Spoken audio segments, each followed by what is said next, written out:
Hello there, everybody, and ARC Trooper, who I see is here. This is No Name 117 Spore, and today I am back for, once again, for a lot of days in a row now, although technically this isn't another day in a row since I was streaming this morning, with, more Kerbal Space Program. Okay, come on. Seriously, why does it take that long to load the game window? I have it... Okay, when I'm in this screen... Oh, I see what's going on. I see where I'm not getting the smooth transitions. I turned off main game capture recording. That makes sense. Do not save a quick save. Anyways, what happened last time was, Bluebird Settler 2 was brought out onto the pad and promptly shook itself to death. I reverted a couple times because that's bullshit.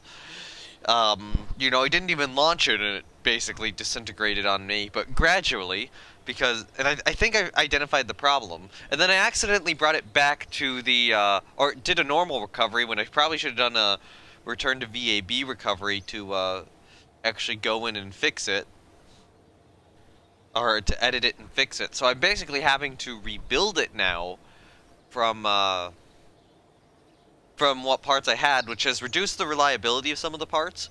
I've swapped out the booster and the upper stage fuel tanks to try to get the reliability a little bit higher. But there is... Some of the parts on the lander itself are only reliability 7 now. And if this winds up scrubbing for any reason, it's bad. And, we've also effectively lost a set of tested boosters. On the other hand, we have another test stand we can launch here.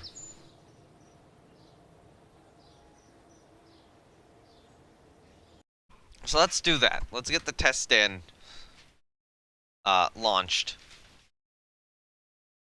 And we do have a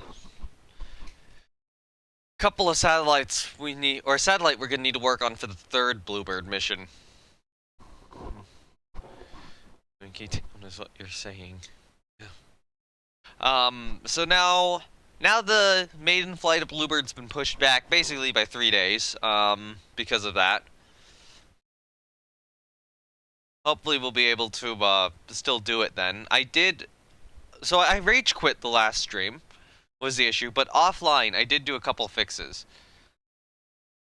Well, I knew my money would burn, but I didn't know it was a literal investor. Yeah. So, yeah, I did try to, auto-strut it a little better.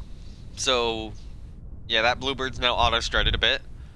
And it also has, I tried to fix the parachute issue, and I think it might have been either a parachute or a reaction wheel which was causing the issue. So I swapped those out with different parts. So hopefully that'll work.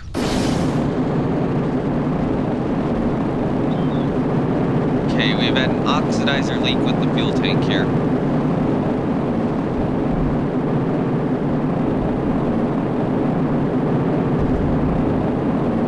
But its tank safety rating is 1, so that's to be believed.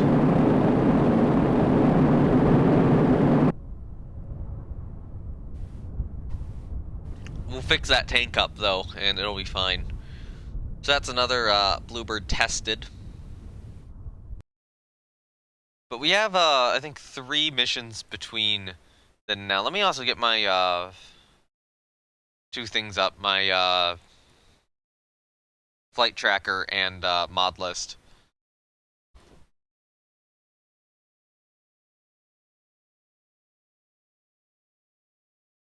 I need to just get each of these bookmarked separately.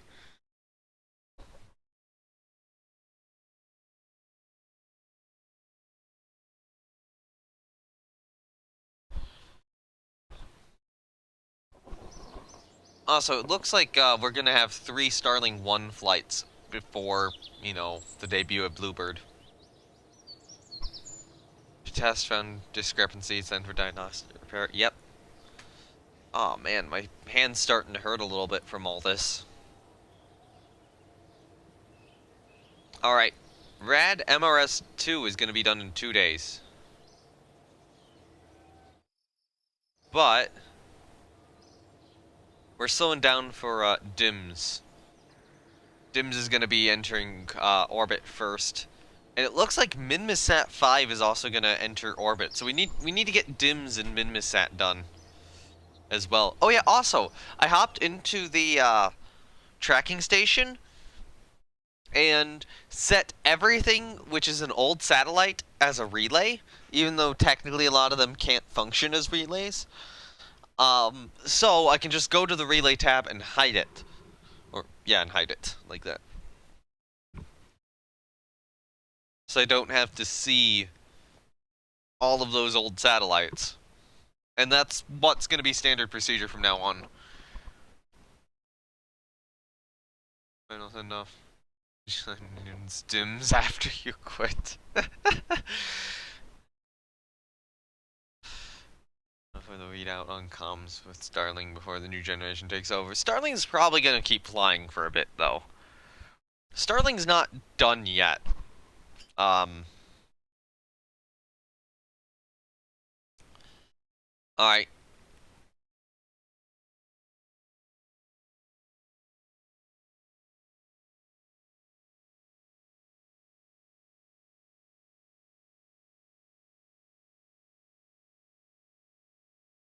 Oh. Let me just delete all those. Know who is more embarrassed, you or me? Probably me.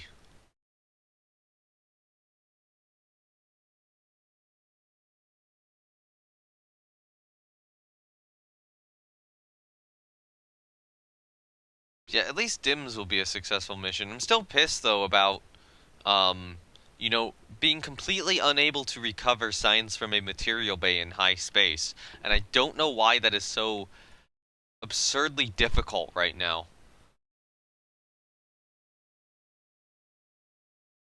It's a little ridiculous. If this next mission fails, I'm coating it on all sides with heat shields. Like, I'm giving up with control. It's just like, no, you're gonna have heat shields everywhere. I don't care how you tumble, I am going to get that science back. Half throttle? Alright. DIMS will enter Minmus orbit. That's actually a pretty cool screenshot right there. Alright, we've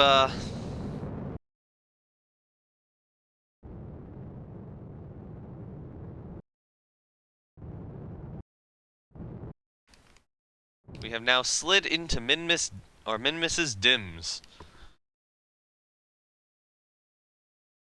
Okay, so what is the actual orbit that DIMS needs to fulfill? This is one of them. It needs to do this. Cover it all in armor that worked for the Soviets, that'll work for us. Exactly. That was one of the things where I was just thinking about it more, and I'm like, you know what? That's what I should do. That's going to be important for this one, I think, because I need to get the orbital surveillance data from those two, but the problem is I can only recover orbital surveillance data, which is really annoying.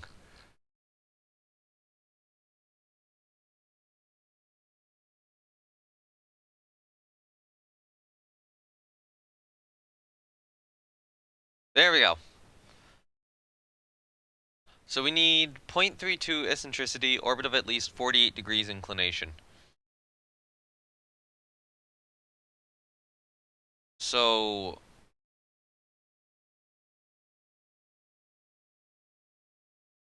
okay, so we're past the periaps here. Let's... Jesus.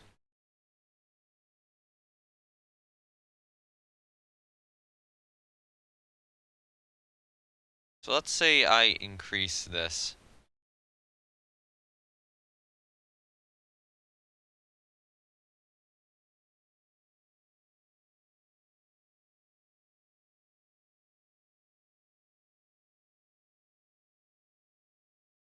Least.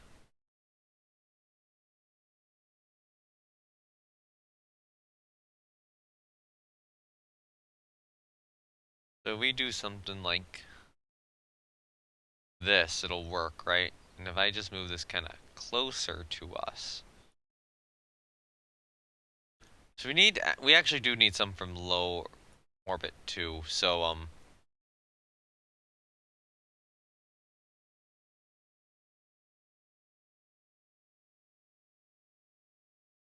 or low min-miss orbit. So yeah, we'll swing close to min-miss's surface here.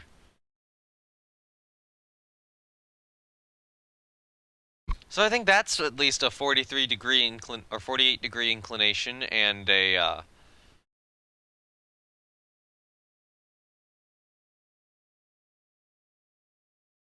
0.32 eccentricity. That's in 4 minutes and a 2-second burn. We're 5 hours away from Min-Missat 5 also arriving. Tilting 90, I see. Yep. One thing in the stream they can't wait for is the selection of computer chip tech node.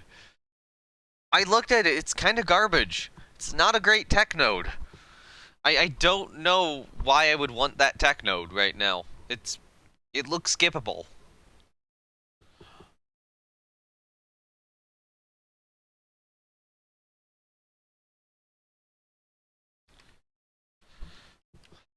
Alright. Gonna slide in DIMS. Gonna slide... Yeah, we're gonna slide in DIMS to its proper orbit now. Need it for future endeavor. It looks garbage. It doesn't have, like, anything in it. Good. It doesn't have anything in it I need. There are much better tech nodes to get.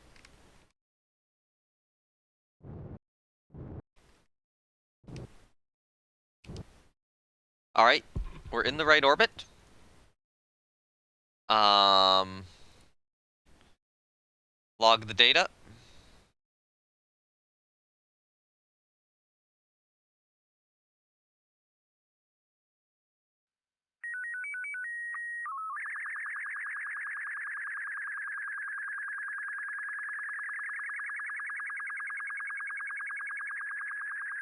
And there's DIMS.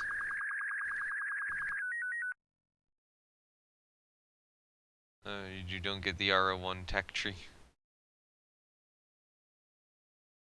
I kind of like DIMS. DIMS as a spacecraft looks kind of cool with this.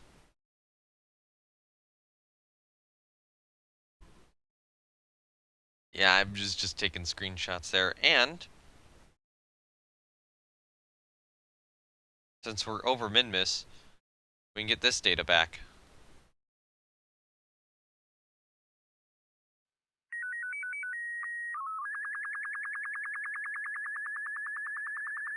We'll keep the experiment. We'll wait a little bit. Which way is the sun facing? It's that way. So I want to orient DIMS this way, roughly. Actually, you know what? I kind of like that with Kerbin in the back, or with Kerbin and the Mun in the background. And DIMS just like right here.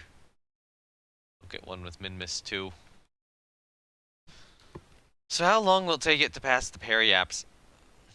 Over a day.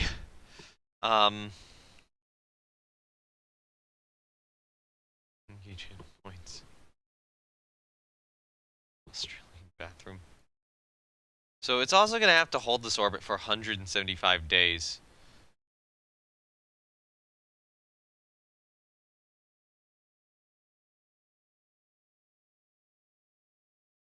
Okay, so this is going to automatically start slowing me down for Mimissat 5, right? Yes.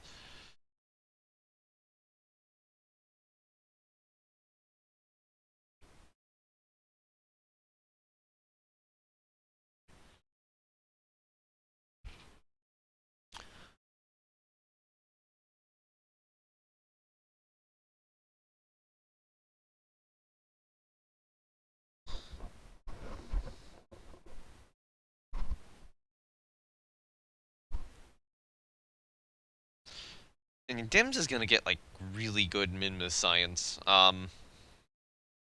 There's a very real chance of what I'll do with DIMS. I'll probably leave DIMS in its current orbit until, you know, those 2 contracts are done. But, DIMS is one of those spacecraft where I'm going to be able to keep getting science from it. Although maybe I'll reduce the orbit. I might reduce the orbit. I probably will.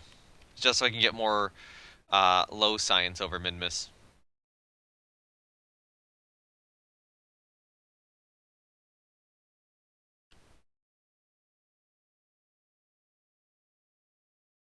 We got this thing. So we're here. Can we actually see dims? Dims should be... Okay, so if min-miss is there, dims should be up there, right? So dims should be somewhere over here. I don't see it. Yeah, we can't... For whatever reason, distant object enhancer is not really letting me see probes, but that might be too far, and we might have to be in the darkness while that's in the light.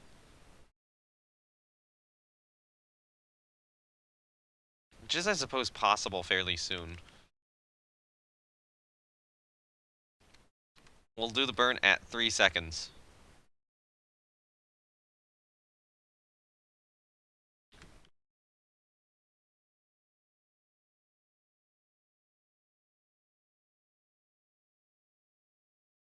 Go!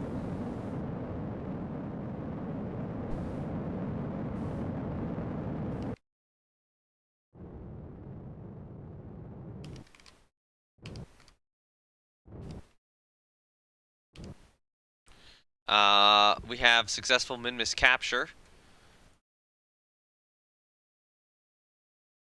Oh, we got one of our contracts done, I think. You gotta wake up early tomorrow, so you're gonna enjoy sleep deprivation. Ah, enrage. Yeah, hopefully Bluebird launches. I don't know what's going on. My hand's starting to hurt for some odd reason. I'm probably gonna need to take a couple-day break from streaming after this and make this one a little shorter. Alright, so what orbit do we need to be in?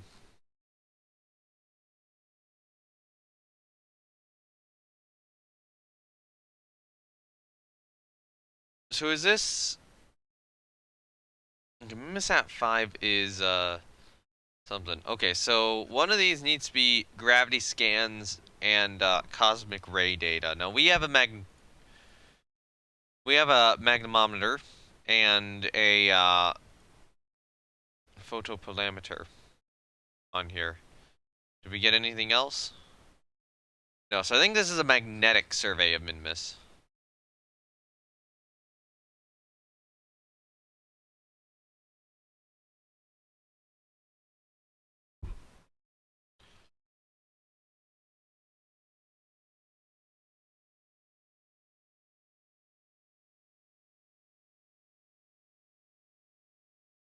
Yeah, okay, this is it. This is it. So we need to be in a somewhat elliptical orbit.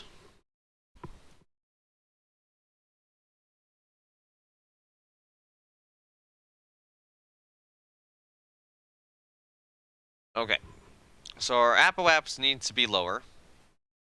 Our periaps needs to be below that altitude. Let's just burn. So inclination right now is 5.7 degrees.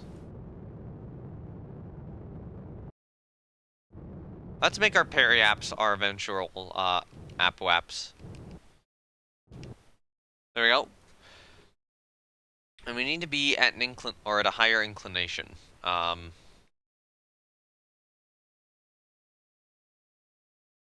if, oh wait, no, we're going this way, right? So if I do this, does that increases the inclination? So that's a good enough burn right there. So we gotta aim here.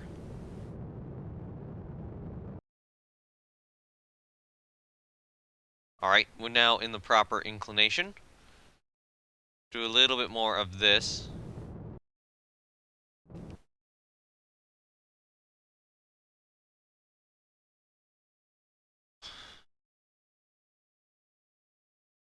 So then, yeah, then we'll have to go over there and check that. So that's in 2 hours. I think DIMS is gonna do its pass first.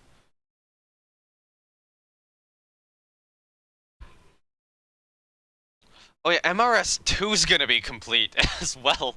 Okay, so we're gonna launch MRS2 first, and then we're gonna do we're gonna be working on these 2 min-miss missions in the meantime, or after MRS2, get more of DIMS and min-miss at 5 done.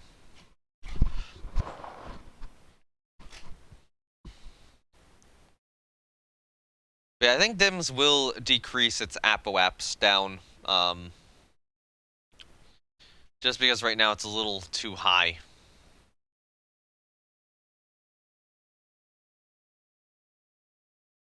So we'll be trying to get all the imaging data back from DIMS and try to get the contract complete with the other one. But DIMS is just gonna stay here for a bit and not really do too much until the contract until the 95 and 175 days are each up. I should actually make sure that I got it for both of them. With that DIMS is working for both D-Magic contracts.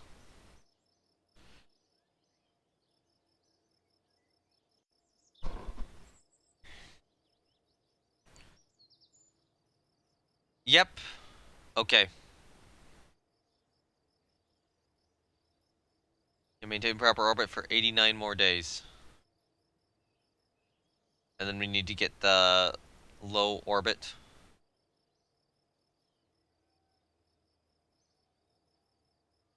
Stuff, as well as, getting all the survey stuff.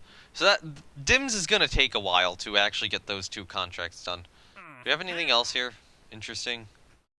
Not yet. I don't think we're going to get something interesting until we get some of our active contracts done. Alright,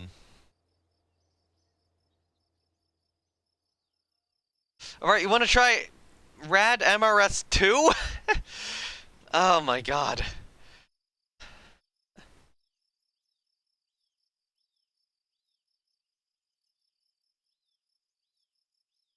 Oh, holy crap. How many launches are we about to have?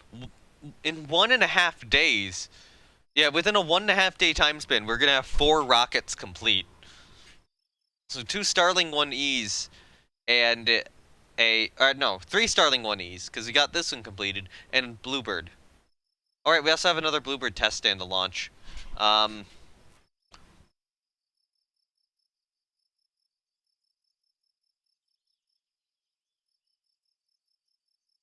me just get these all entered in. Kerbin, suborbital. But I think it's time we test another Bluebird piece.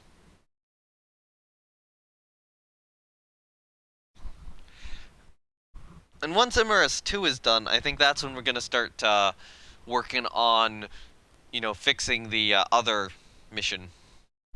The other science mission. Maybe it would be better for me to, do, space plane approaches instead of these stupid things. In regards to returning capsules, though, probably better with Bluebird. I don't think that's a good idea with Starling. But for Bluebird, that should be well within Bluebird's capabilities.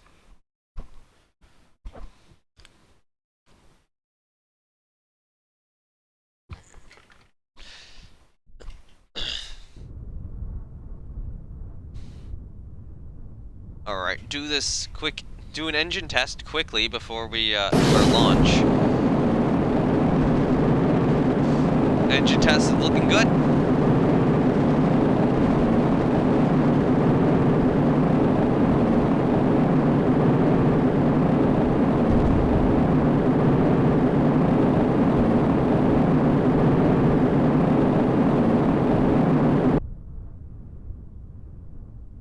Alright, engine test looks really good. So I guess one of the things I'm actually kind of concerned about with Bluebird is the Mirabelle. It's got a lot of ISP, but it doesn't have a lot of thrust. So we could have some difficulties actually getting to orbit once the SRB burnout happens. But the SRB should get us probably closer to orbit than it's been with Starling as of late. I'll probably still try to go for a second stage separation above like 30 kilometers, though, as I do with Starling, because stuff is just way too unstable in the lower atmosphere and far. Alright. Time for MRS-2. So MRS-2 should be a simple mission. Mocha 1. Is Mocha 1 going for Minmus, or... I think Mocha 1 is a Minmus satellite, right? Yeah, Mocha 1 is Minmus. Umbra 2 is a relatively simple one. And then Settler 2 is the Mun.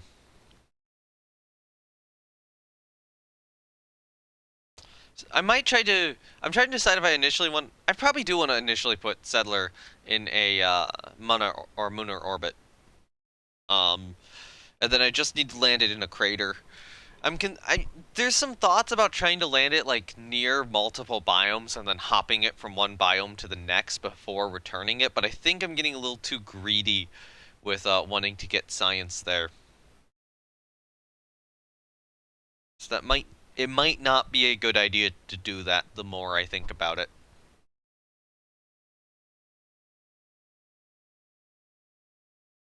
So this hop will go to a little over 250 kilometers. A little shorter than the previous one. And what we'll do is when we come back down, we'll actually fire up the booster again and try to bleed off some of the additional speed. Oh, we have a little bit of a wobble on the launch pad. Is it concerning? Probably not. Alright.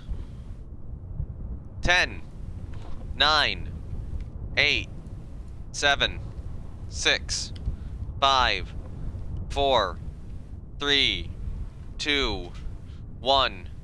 Ignition and liftoff of MRS-2 on a Radian. Rocket is slightly off balance, but otherwise seems okay. Vehicle otherwise seems healthy. Vehicle will pitch downrange a little bit. This will be to ensure that any bits of the rocket land in the ocean.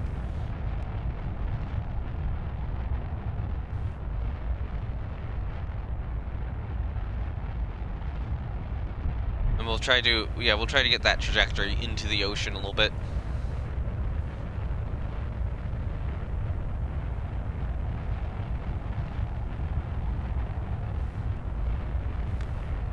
Alright, rocket is going supersonic.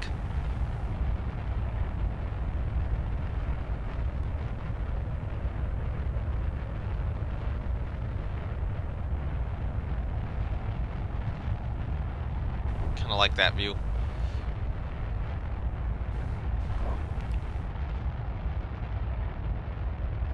Arc, which is currently being followed, will put us a little bit offshore of the Space Center. I'll do a little bit more of a tip over. Coming up on SRB Burnout. We have SRB Burnout. Apo is 56 kilometers. It really feels like this SRB has gotten less efficient for some reason, and I don't know why.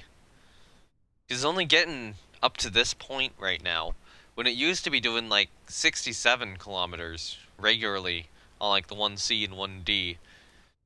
Maybe this is just a really heavy payload, but I mean, it doesn't even have like the fuel and such on it. Alright. Going fairing deployment. I mean, this is pretty much a straight up shot. Stage step. Upper stage ignition.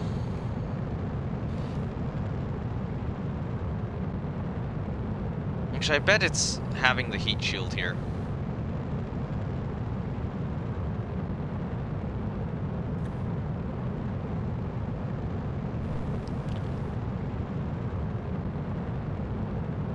Currently aiming for an APO of,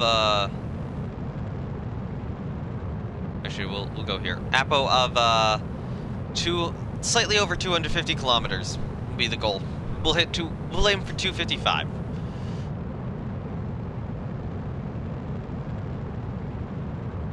We'll check the altitude when we shut off the engine and try to decide a good altitude to restart the engine on entry burn.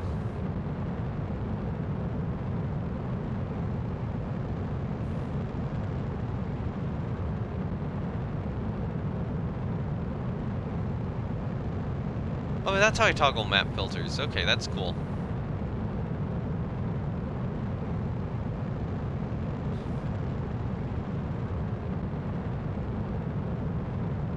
Up there, that will reduce lag on later missions. Actually, that might be something where I could just start reclassifying stuff as probes again. To select something and then toggle it as a map filter.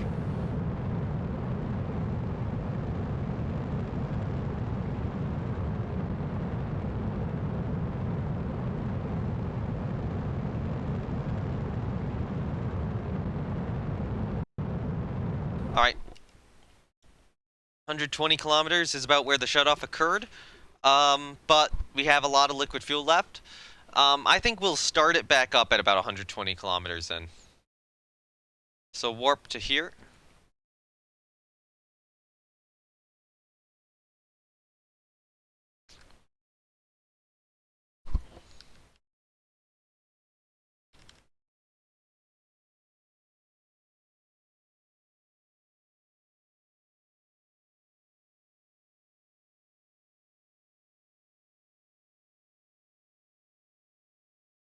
Alright.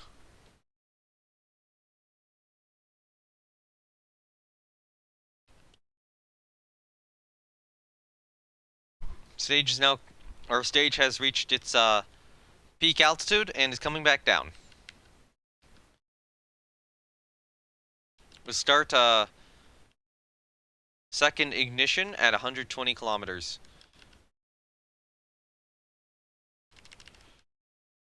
We're going to reorient on the path we are following. This second ignition will slow us down before we hit the atmosphere.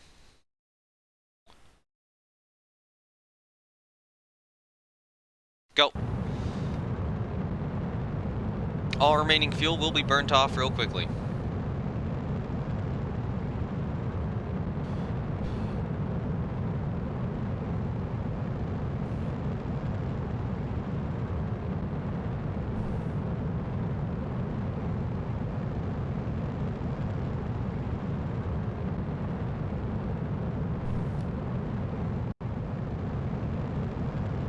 This will slow our descent.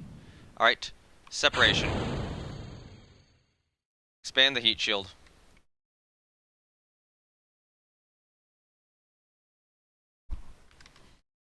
Hold. Hold through re-entry.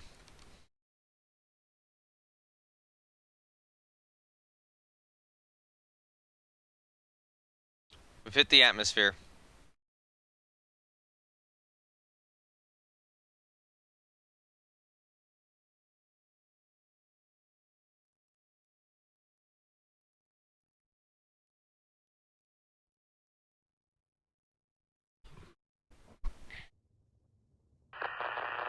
We have plasma blackout.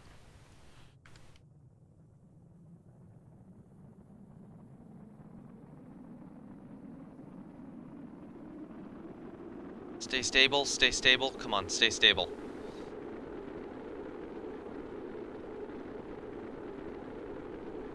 Okay, we lost the solar panel. Craft is supersonic. Craft is stable.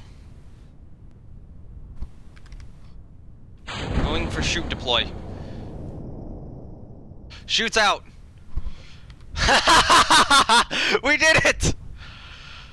Oh! Finally!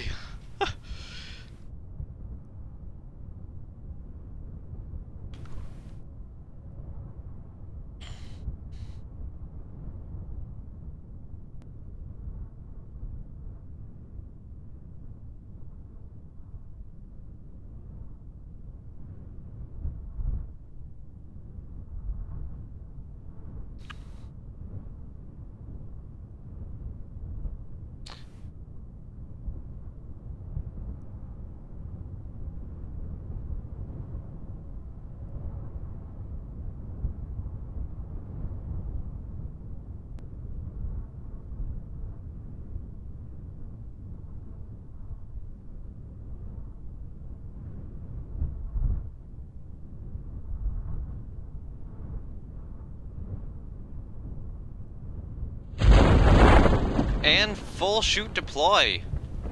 Beautiful mission. And actually, these are pretty big chutes, so I'm probably gonna keep using them for later stuff. Oh god, we are, like, really high. Let's time warp through this. Okay.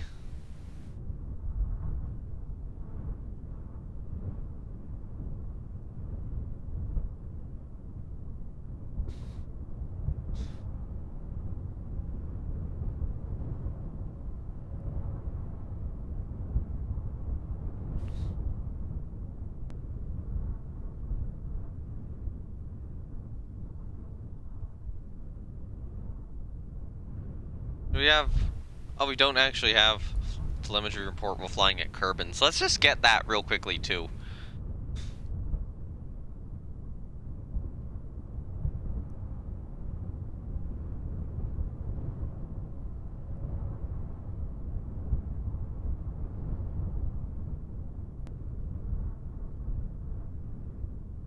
We'll get this recovered, I'll check the tracking station, go to DIMS, and warp ahead to DIMS until MoCA 1 is complete.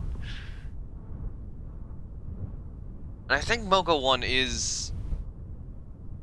That is min-miss, right? That's gotta be min-miss.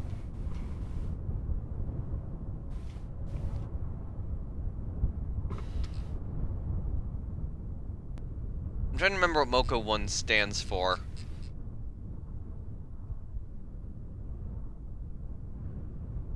Okay, no, that's not the one which is gonna miss.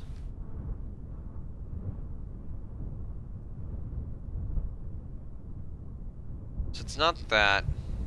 Is it the MUN? No, it's not the MUN. Magnetic field study of min-miss.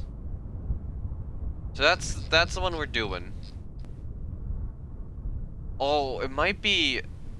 Well, it might be this, actually. So that... Oh, no, that one we don't have set up yet. So that one's...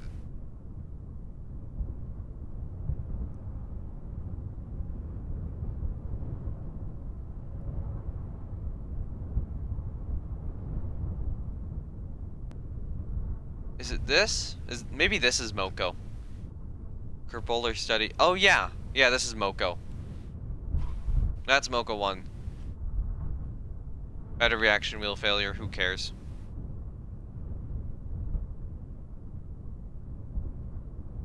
And... sploosh. Okay, bullshit!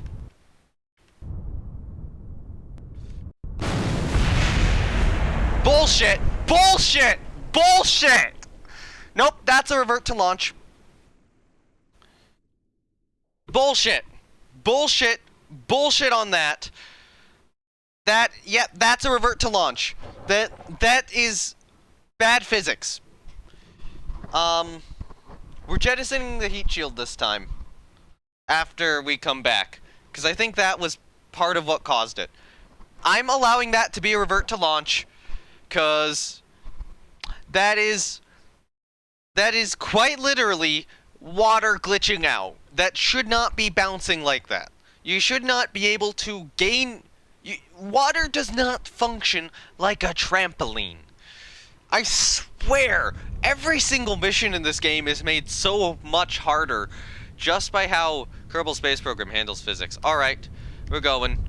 10, 9, 8, 7, 6, 5, 4, 3, 2, 1. Ignition, lift off. Alright. And this time we're gonna go this way. We're just gonna land on land. I don't give a shit anymore. Why would I give a shit anymore? This is...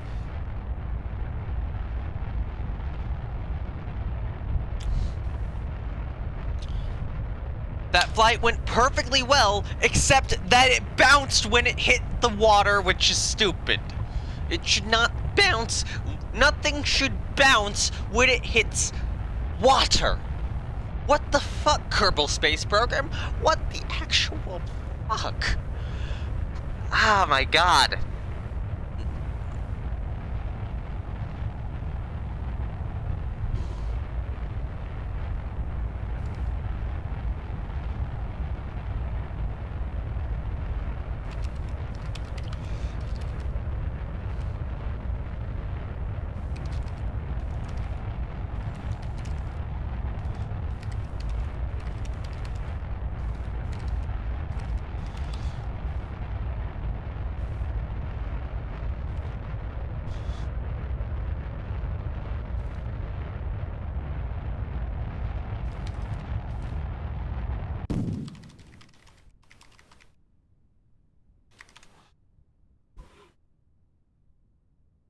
But yeah, once again, if the game glitches, I am perfectly fine with doing this sort of thing.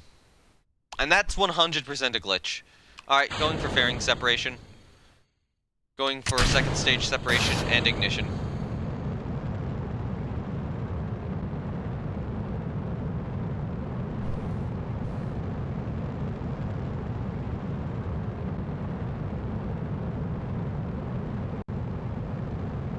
I'll try to get us to land, like, on the Space Center if possible. But still, I still want to land behind it. But I think I don't want to land too far behind it.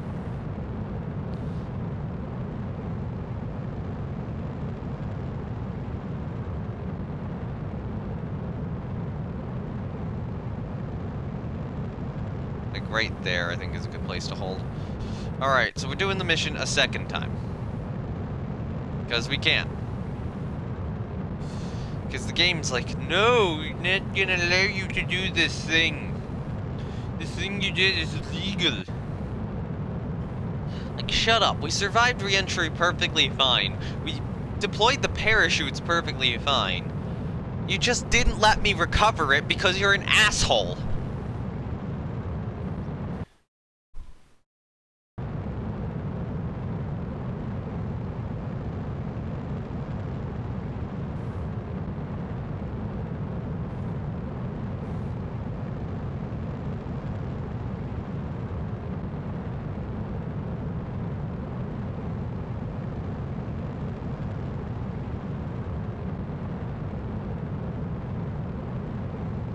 Okay, we're at, that'll be apogee.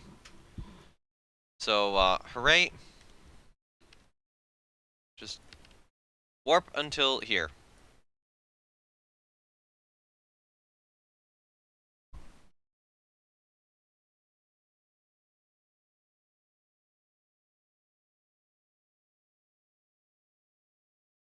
Just let me get this science back, please.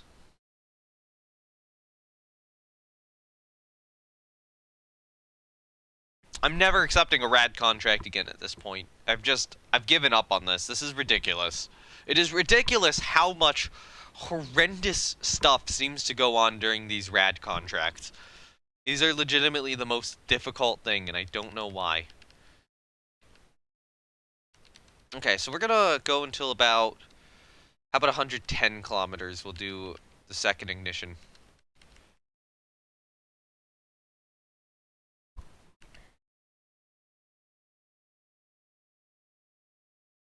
Actually, we'll go until 105. Second ignition. Slowing us down as much as possible.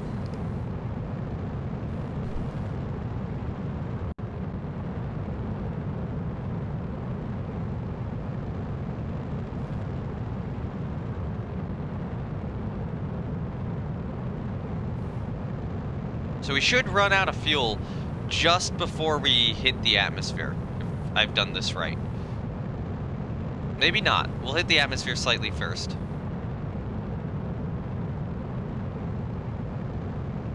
Go for separation. Go for heat shield expansion.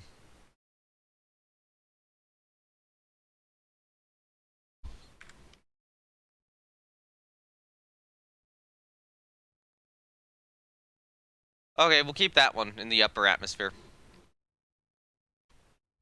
And when we get through, I'm only going to deploy one set of parachutes, I think. Alright, we've lost contact. I probably should have aligned myself here.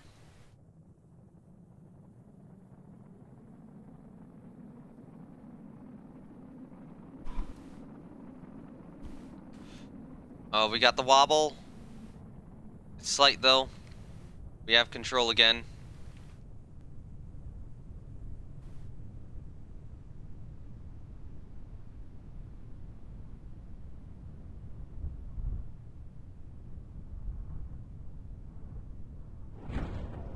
Got one chute deployment. Two chute deployment. We're a little bit off of the Space Center. I'll leave the other two chutes in reserve. So we have successful chute deployment, and now we're coming down over land instead of, water.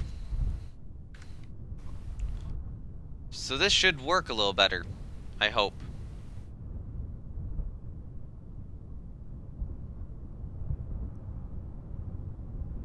Fairly close to the mountains. Oh, there's the stage crashing down.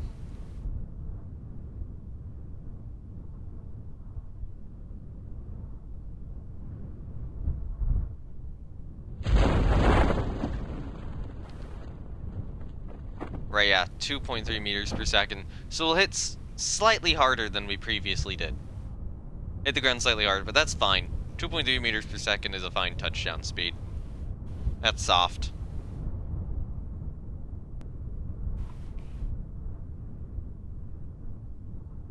And we won't bounce on the water this time.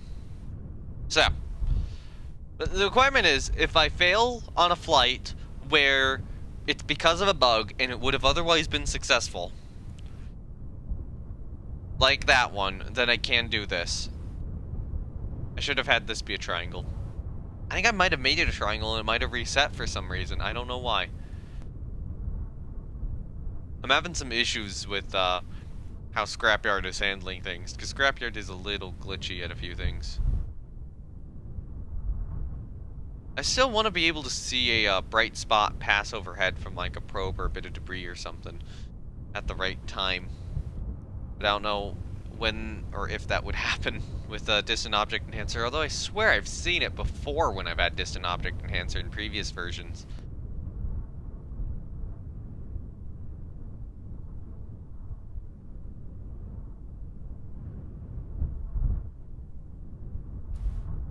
And then we'll also have... Actually, we'll also have to test that test stand here. And then Moko is going to the Mun, I think.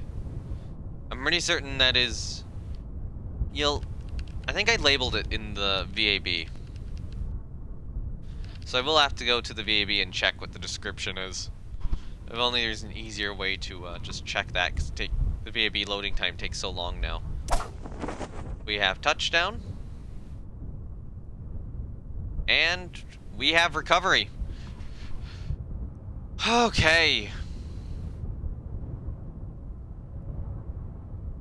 It's finally good to have a recovery success, and that should be that contract done, and I'm not taking more contracts from you, Rad.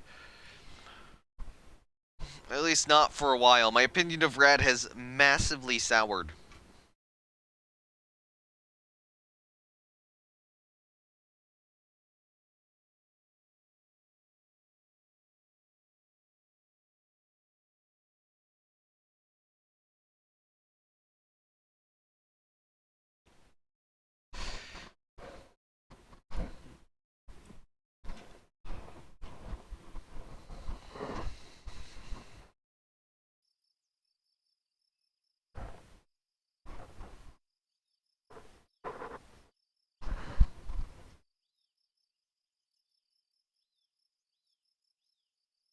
Yep. Contract parameter complete and contract complete.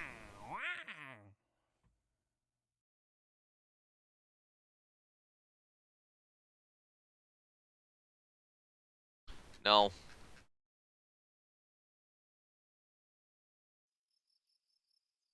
Just no. No for that. I don't want any part of Rad. Given how much pain those contracts have put me through. Okay, so I need to quickly check what Moko is again. Because I think that is, I think that's, Kerboler, Moon Orbit Kerboler Observatory, right? Or Moon Orbit Kerboler Observatory. Yeah, I think that's it.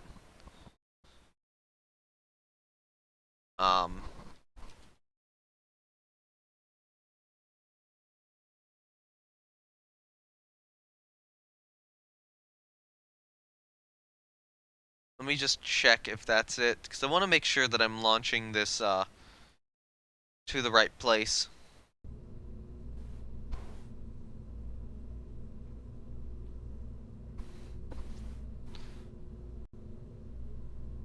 But yeah, it really does feel like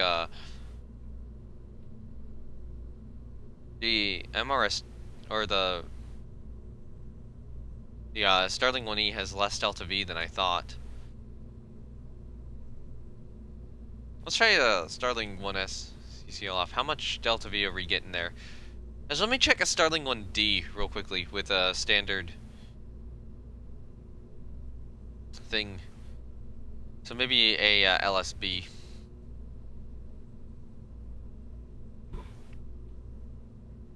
Why? Why does that have about the same amount? Delta V. I think it is just heavy payloads. Anyway.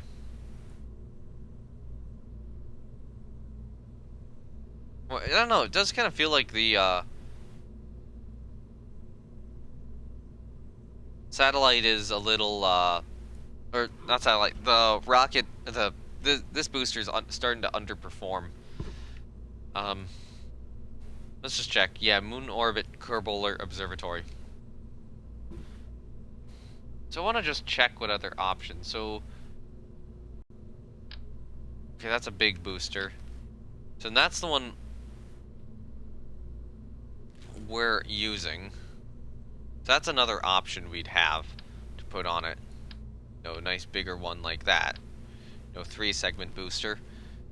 So that's a thumper. I think the thumper just in general would have less less ability here.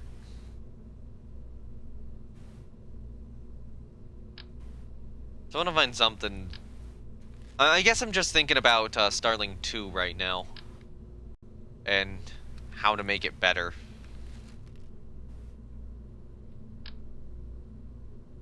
You know, what solid rocket boosters, you know, are available to us right while we're in here.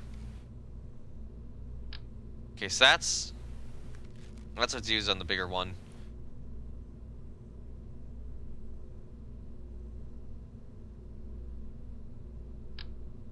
That's very big booster.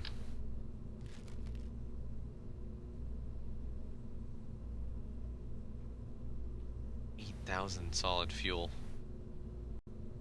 That's a lot of solid fuel in that.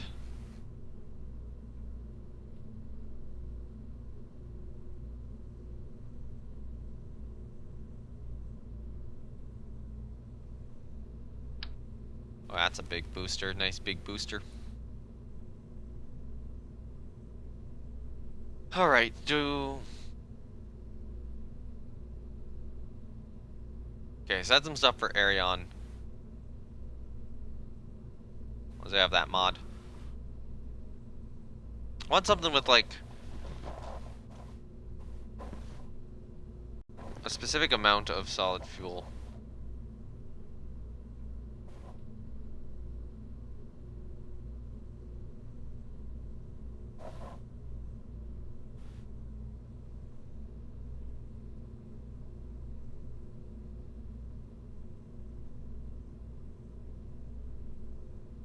Which, how much are we actually spending per one of these? 778.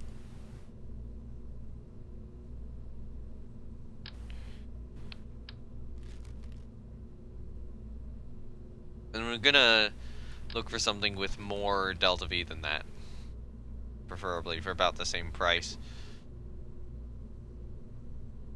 So this is actually that's more expensive and doesn't contain as much.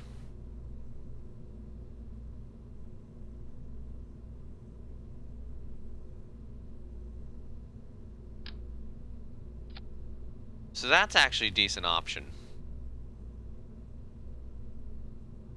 But it's 1749 versus that, which is 1167. So that's still the same efficiency as a gemstone is. How much more does it have? Oh, that is a lot more efficiency though. So we might go with that.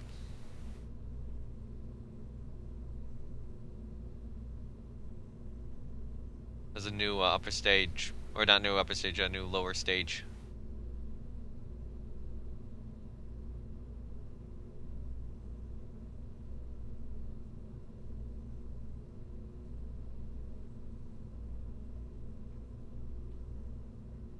quickly checking the SRBs available. Oh, twin bore is unlocked.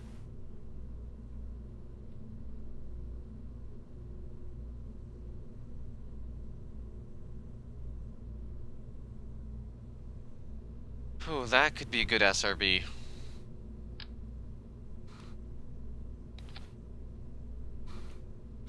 One thought is, what if we did, like,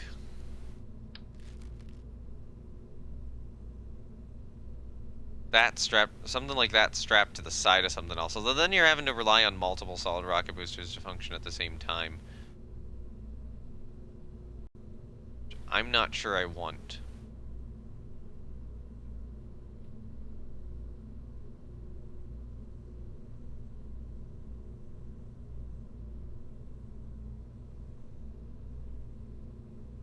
That could be a good solid 2.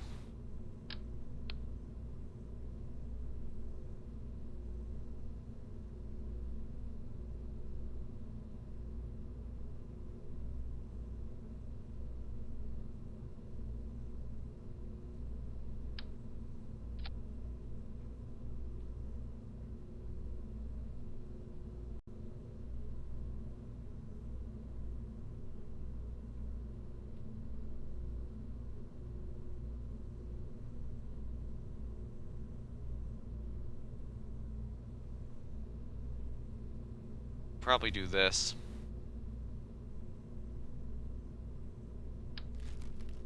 That is fairly expensive to use, though.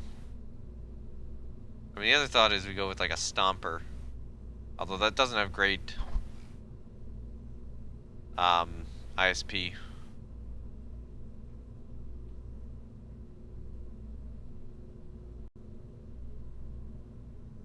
Or any more good solids.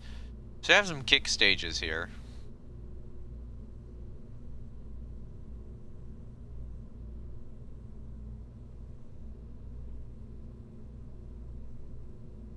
Oh yeah, and then we're at the bottom with the Pollux.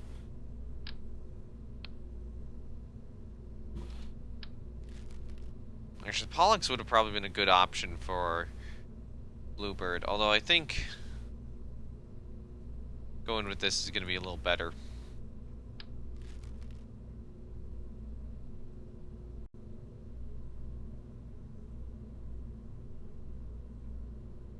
Actually, this would be another option.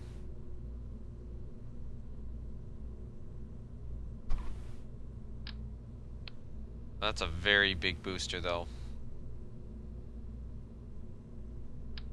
Very short booster, but still very thick.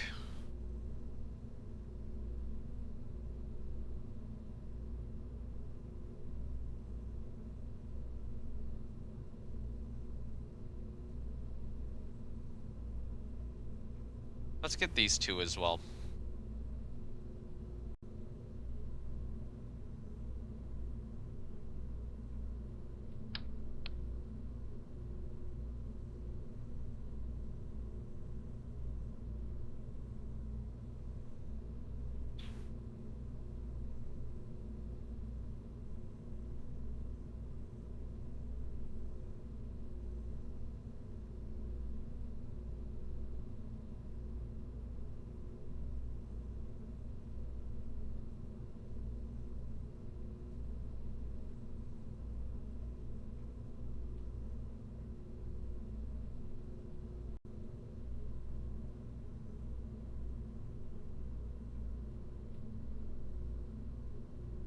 Okay, the ASL is the same anyways. Probably take this one. If I was to use one of those for Starling 2. Oh, maybe not Starling 2, maybe it'll just be a replacement for Starling. Something where the booster just has a little bit more oomph to it. And I think that'll start development here relatively soon. It is possible that I might still use Starling 1 for some lighter, or Starling 1E for some lighter payloads. But I do think I want to swap to something slightly heavier and slightly more controllable than Starling 1.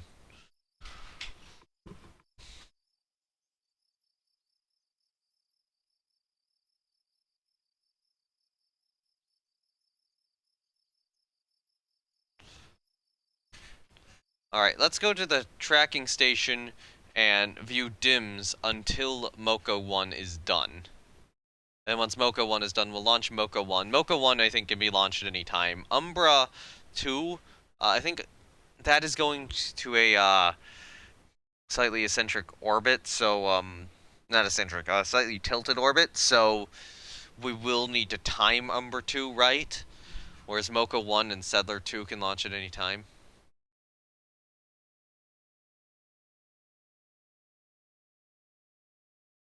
So right now we're here.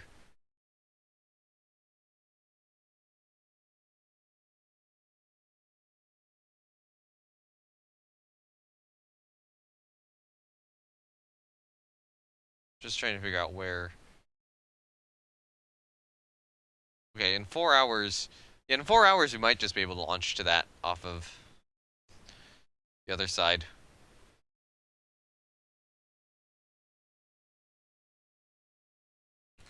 Alright, let's go to DIMS.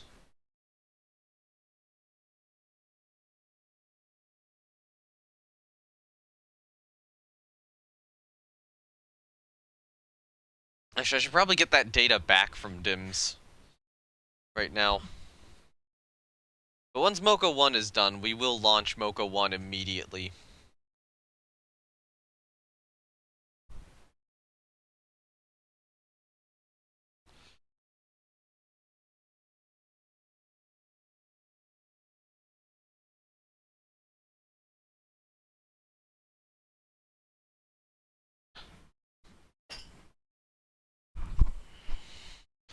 And then I think once we have Bluebird launching, I think the next project will then be replacement for Starling 1. Just something a little better at these lighter missions. Better suited for the current probe bus I have, so larger SRB, probably a lighter balloon tank based second stage.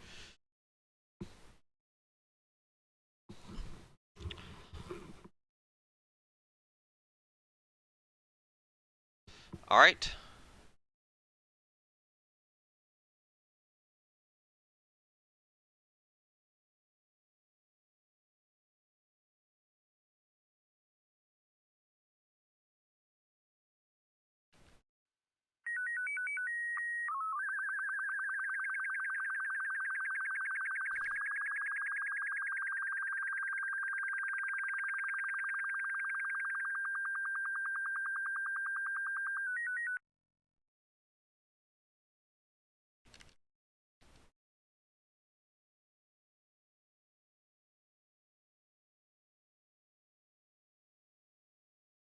Now keep that data.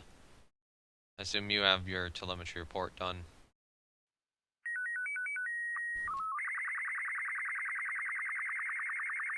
Let's swerve you this way just so your solar panels get a little bit better in the sunlight.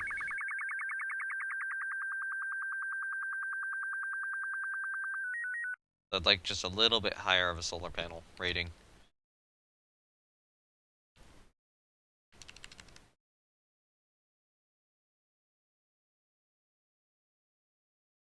Okay, that is over the moon's poles. Get that antenna back, or that data back. We have enough to do it? We barely had enough to do it.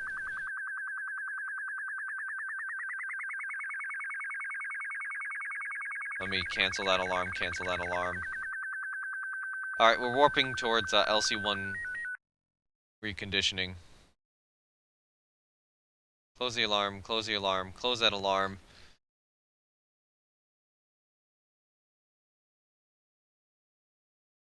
Alright.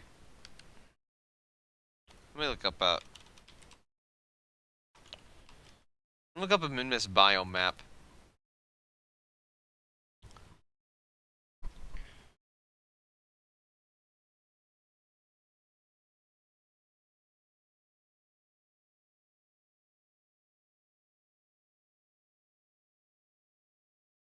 Real quickly. Alright, so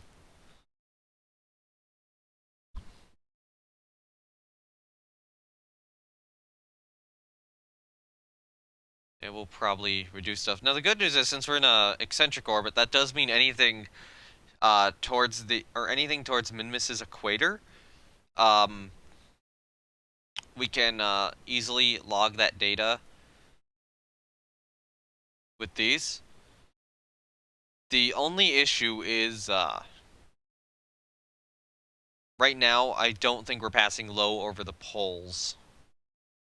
Um,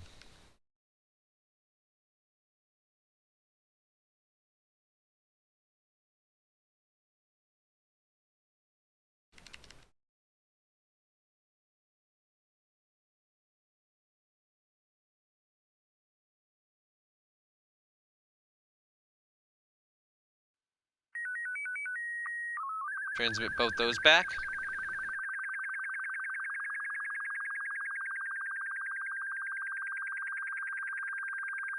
Okay.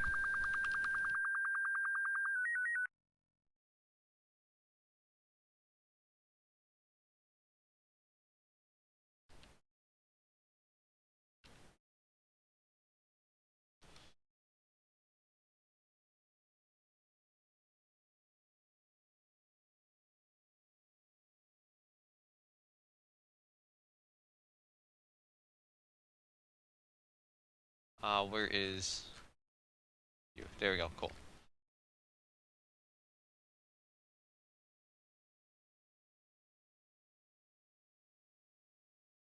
Yeah, we do have telemetry scans from near Minmus. So a little slowdown. Just we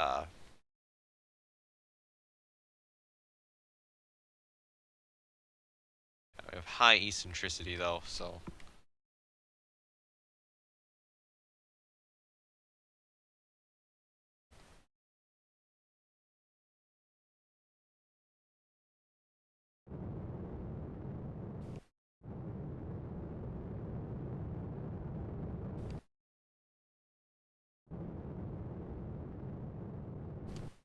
I think we should be okay, right?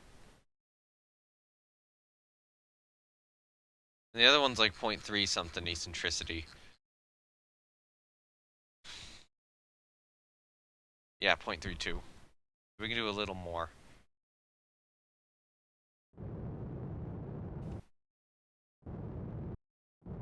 There we go. So I think that will be DIM's current final orbit.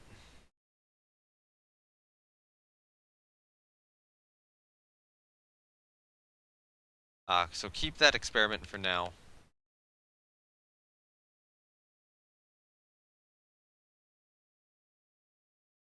I think we'll be able to get that data transmitted, right? There you go, got it.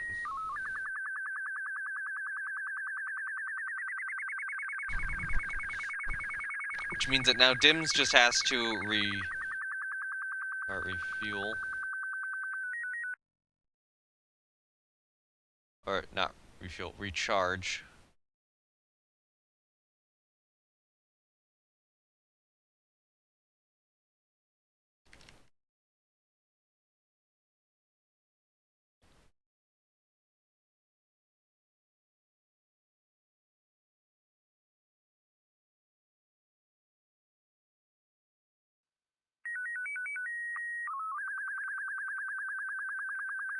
Okay, we can't do that.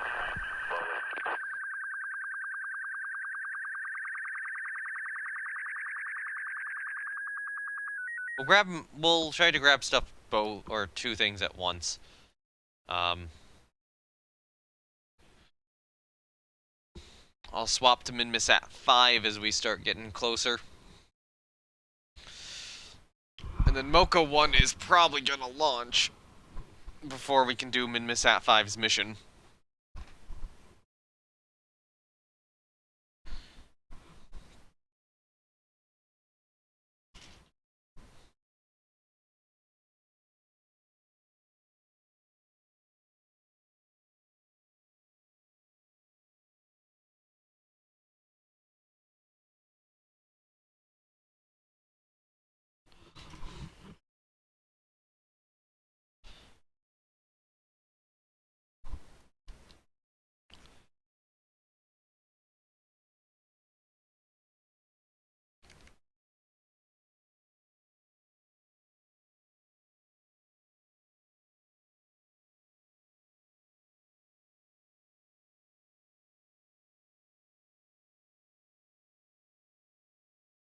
This is one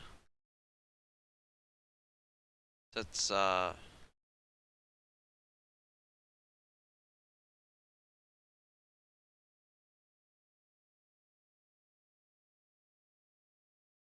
that's not that one.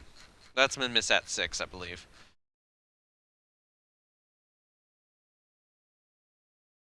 Yeah, okay, it's this one. Alright, so once we're at parry,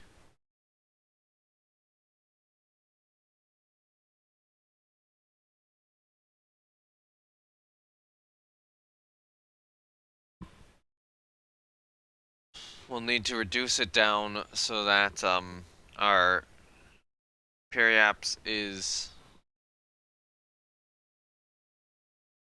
below that altitude. Now, go here, go to VAB, roll her out. So, we need to get this down to below 16,479.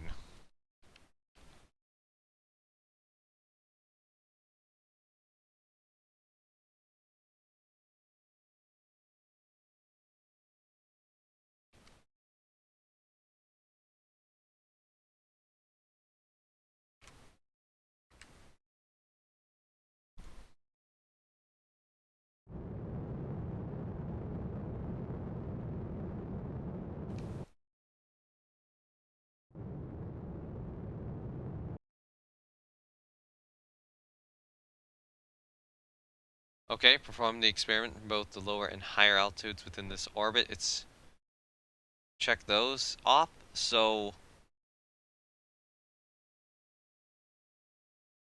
hmm.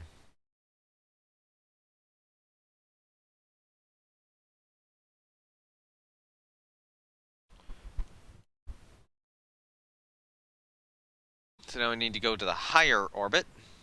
Actually, can we do the little, this guy?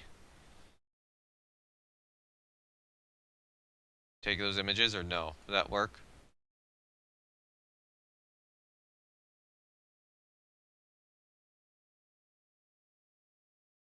Yeah, okay, that works. Cool. Get that little bit of data back.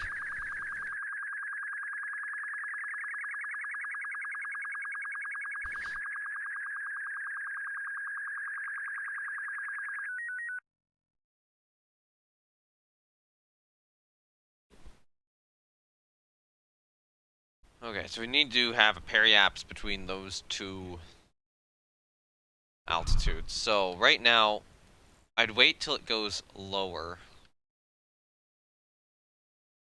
Probably.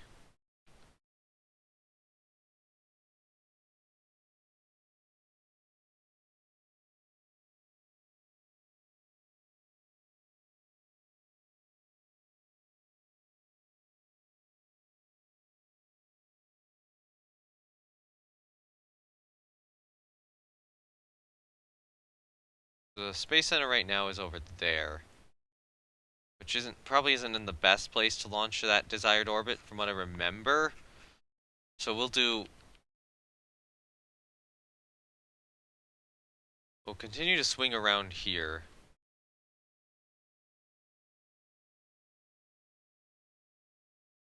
Okay, now we're within the altitude. So, go.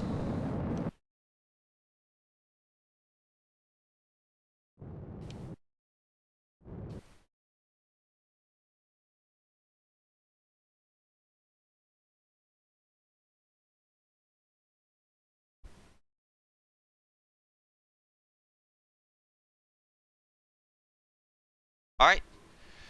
We did actually get some funds off of that. Now, I'm going to change you to, or I'm going to set you to a relay from now on.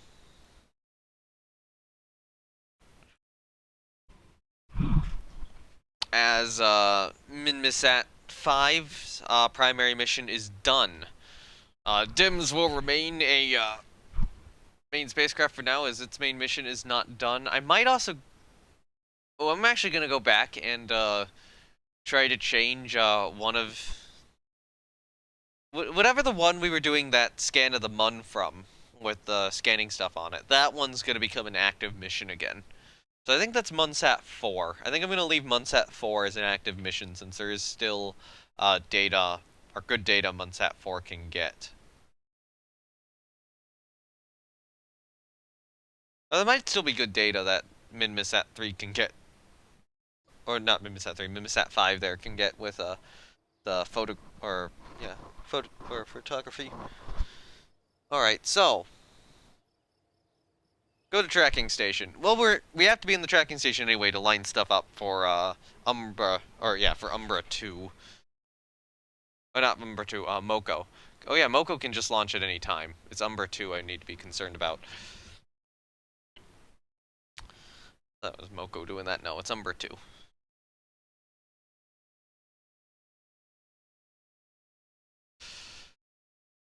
Okay.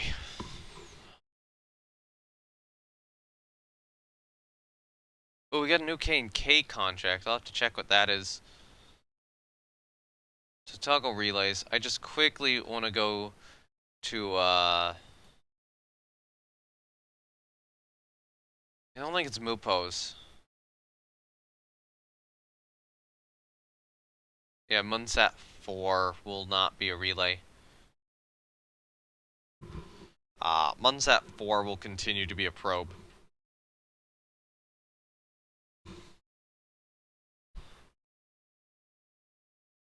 And actually, I will go to MinMisat 5 and make it a probe too for now. Since there's still good data each of you can get.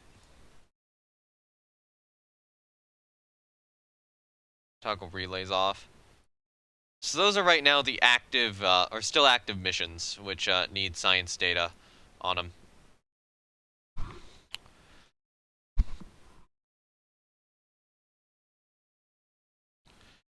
Alright, time to send Moko. Moko 1 will get to the Mun.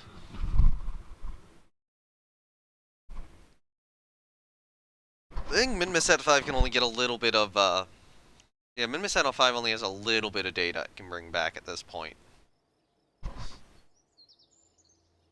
Do we have any upgrades? No, none available. Even though we got a significant amount of science brought back. Alright, time for Moko 1.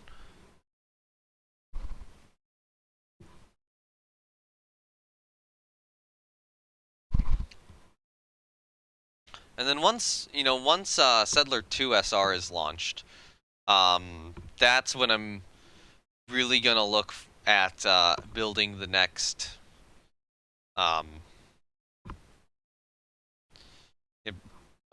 whatever the next Bluebird mission is gonna be, and it's probably gonna be a 2-mission Bluebird. I'm thinking I'll go with the 2-mission Bluebird. It'll be a one of them will be one of the BD or the Blue Dog missions to the Mun. The other one will be for RAD, the completing the surveillance of the Moon contract, because I have to actually return that data and have an actual recovery. So we'll be basing that around returning that data with an actual recovery, and figuring out how best to do that. It might actually be, I'm considering putting the data canister in a capsule for that. And that will not be on a Starling. That will be on Blue. Yeah, that'll be a double on Bluebird. Alright, as I said before. 10, 9, 8, 7, 6, 5, 4, 3, 2, 1. Ignition and liftoff of BD Moko 1.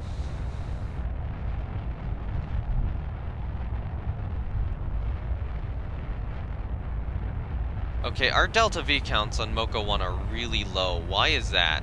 Is it like that? Is it that being like really heavy or something? Or is it just, they're reading wrong?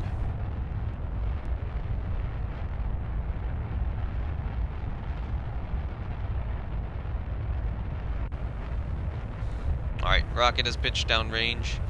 Yeah, this Delta V feels very short. Rocket is going supersonic.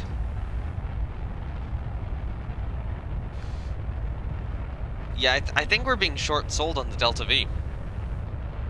So the indicators are lying to me again, similar to the other mission.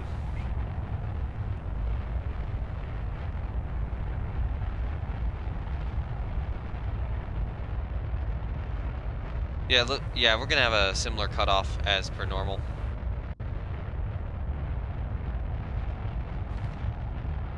Alright, SRB shutoff coming shortly. We have SRB shutoff. APO is at 58.7 kilometers. We'll be going for fairing separation at 32. Actually, we'll go for fairing sep at 32. Actually, no, we'll go for upper stage sep at 42 and fairing sep at 38.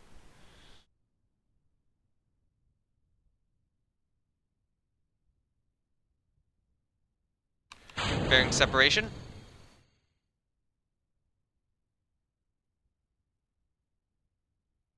Upper stage separation and ignition.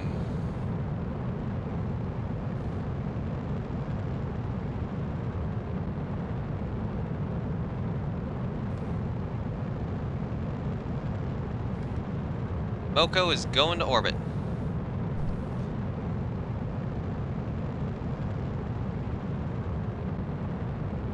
MoCo is pitching hard over.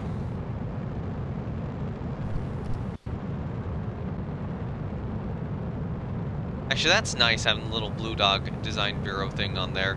Actually, getting that with the MUN in the background. Okay, yeah, that's cool. Oh man, this is gonna be some serious mission juggling I'm about to have to do.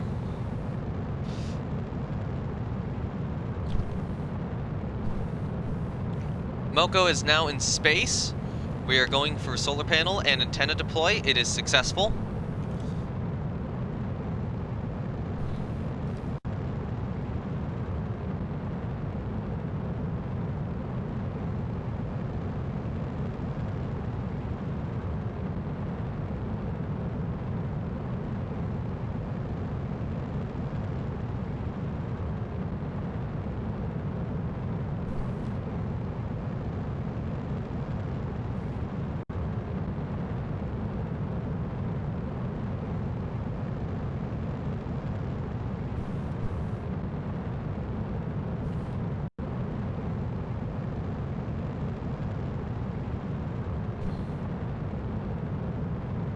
That's a good thing. Starling 1's doing enough to keep me afloat for now. But I mean, I do want to replace it. I probably want like a balloon tank upper stage with a bit more efficiency than this engine. I'll probably still make sure it has some RCS in the rear, and I'll manually install it if I have to. MoCo 1 is gonna get to orbit soon. We have upper stage shutdown because of depletion of fuel. We'll go for separation and ignition. Off nominal, but still successful. Going for orbit. MoCo 1 has achieved orbit. I was really hoping that it would allow us to do that. Because that's a squad experiment, but nope.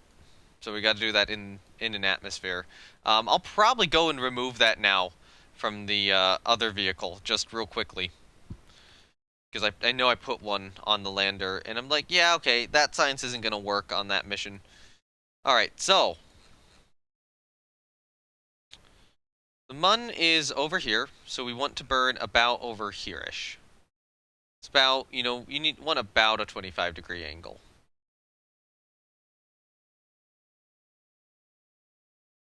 What's our sending node? Right now it's 0.4, so we had a really good equatorial launch there.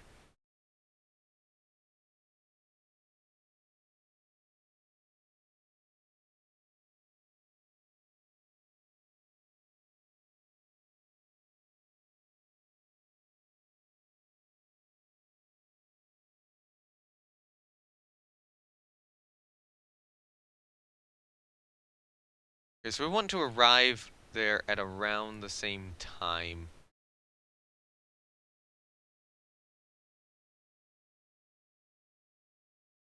Okay, so if we're there, then we're passing it way too soon. So do we want it here-ish?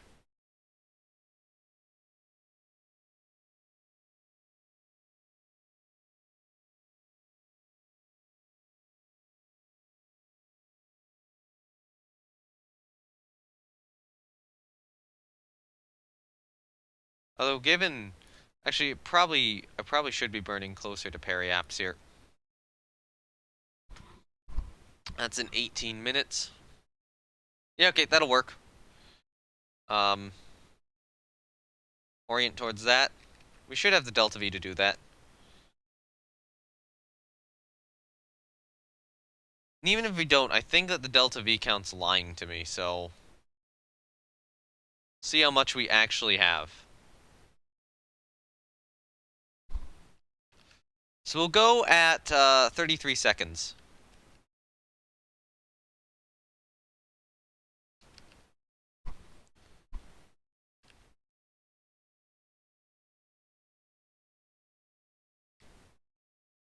Go.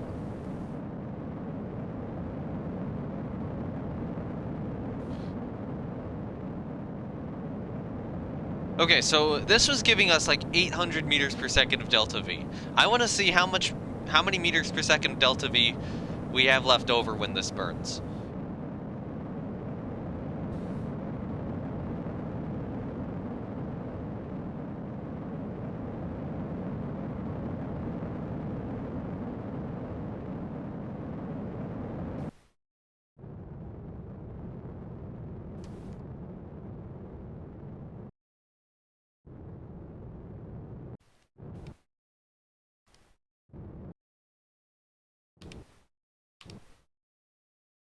(969 meters per second of delta V. Yeah, I'm pretty certain that the game was lying to me about stuff, about how much delta V I had.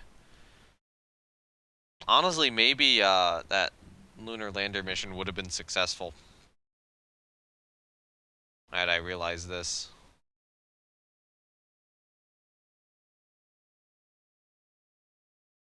Okay, add an alarm 30 minutes before that happens.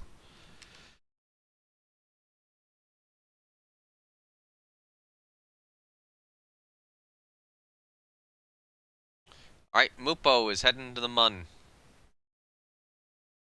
Let me just rename you. Or not Mupo, Moko1 is headed to the Mun. Alright, Moko1, successful launch, cool. We got Umbra 2 next.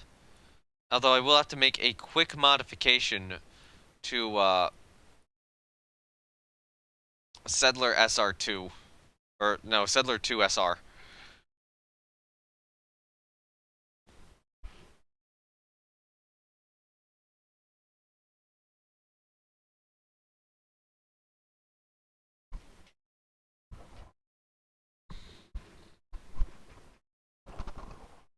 Okay.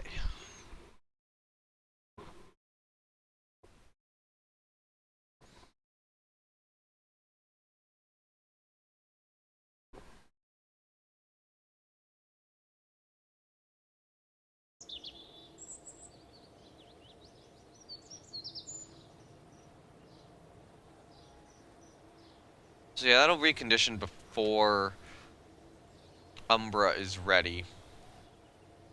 Although Umbra is like close enough to Equatorial, we might just launch it, change the orbit, then get it to its desired orbit so that we get it off the pad sooner rather than later.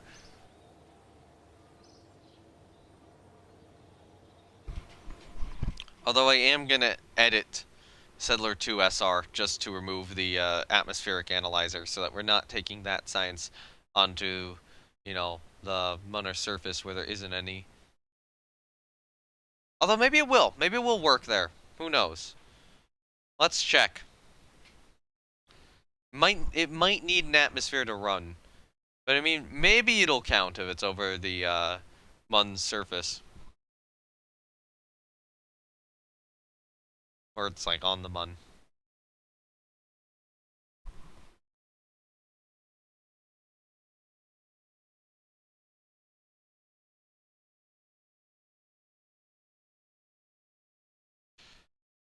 Alright.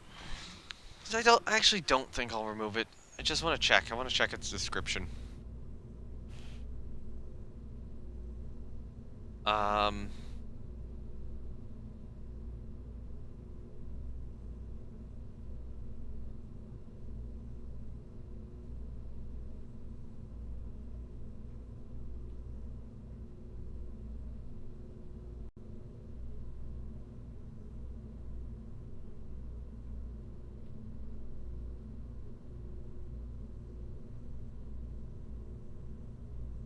Yeah, I'll see if it works, and if it doesn't, you know, that's data. That's knowledge.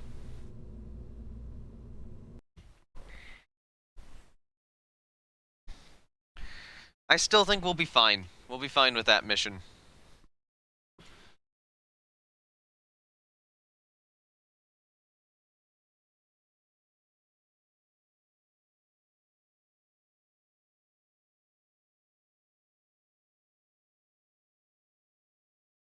Okay, so Moko's burn is in, uh, 5 hours. So we're gonna do Moko's burn first.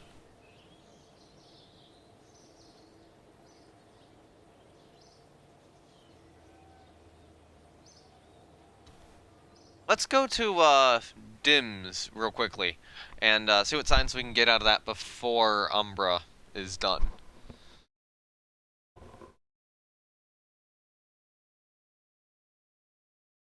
Because we still need to do the final transmission, that final transmission from Dims, and, get the science back.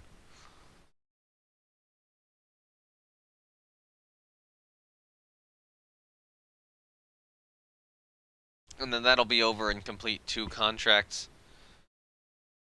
Okay, so that contract went away. Dims. Need to fly you.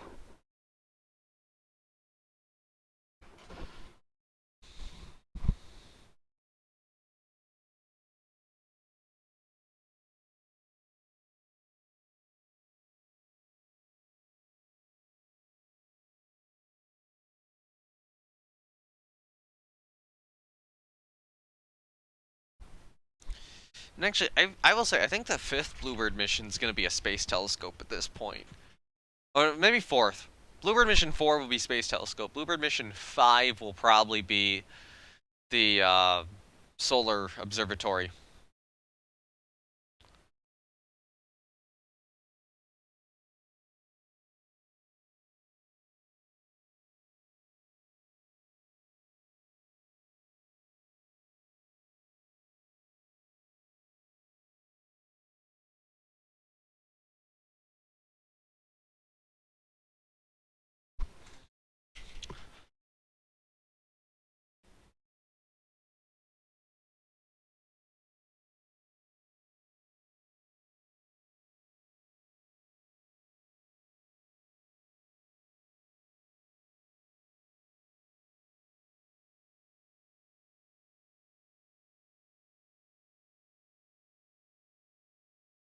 Wait, you know what?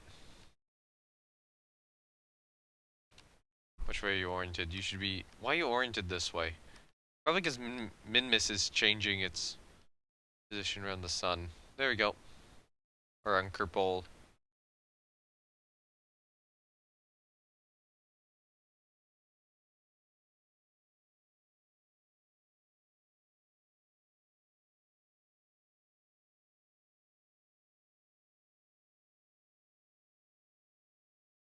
Okay.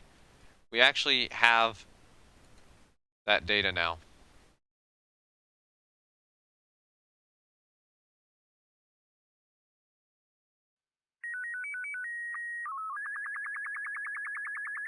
Okay. Get rid of that. Show me this.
Roll it out.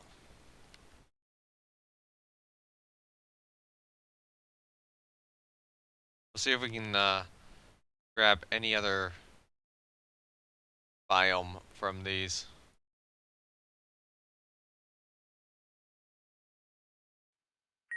Wait a little bit.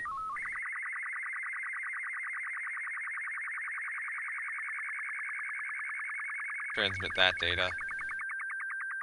Yep, cool.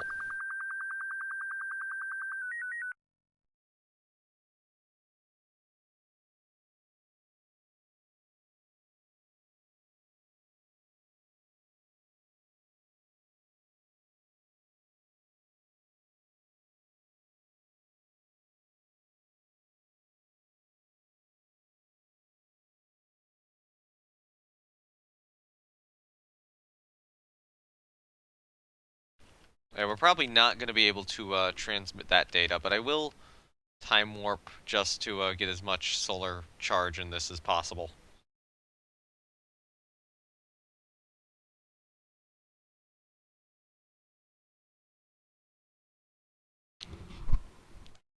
Okay, so we got more data out of DIMS. And now it's Umbra's launch time. And then... yeah, what's going to be happening is we're going to be juggling Umbra 2, Mocha 1,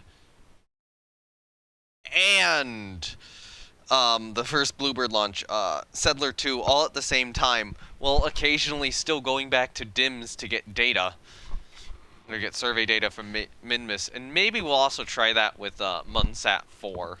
See if we can get that last biome or two we're missing.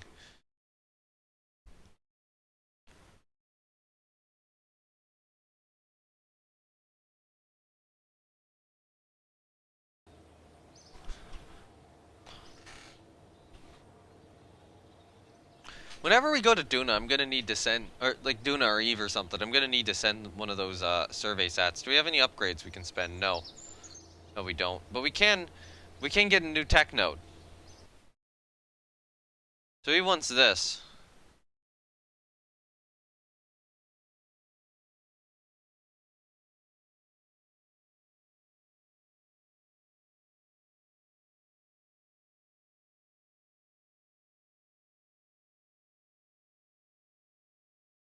Oh, actually, that could be good. But then there's unmanned tech.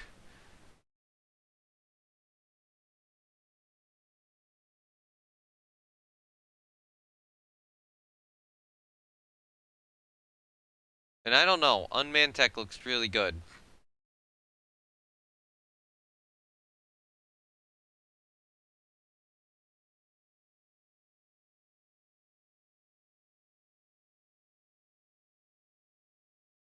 I say we get unmanned tech.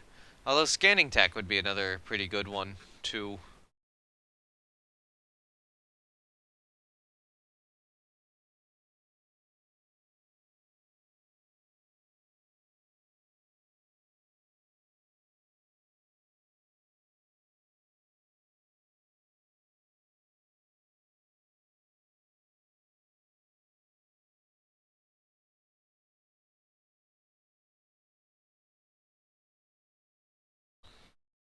Okay.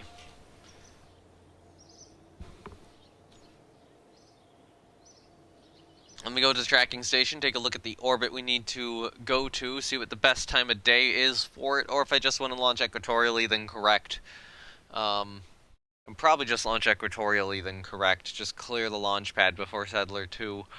Although Mocha 1 will be getting into lunar orbit before Settler 2 SR takes off. So we'll have to get Mocha 1 into orbit and correct it into a desired orbit soon after. Alright, so at what point do we want to launch? We're there.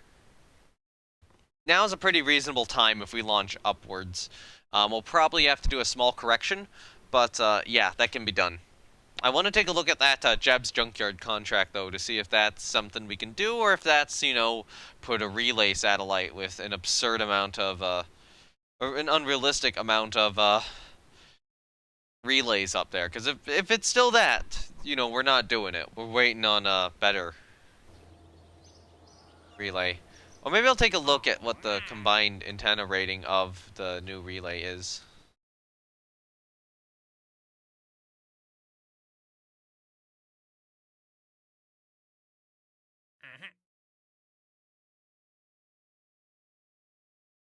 Okay, it's not giving me Jeb's Junkyard anymore.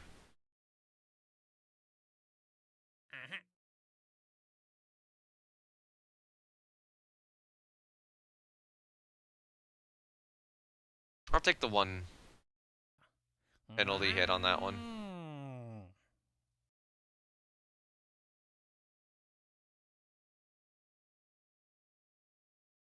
Okay, yeah, so it doesn't matter. It'll just immediately give me a new one then.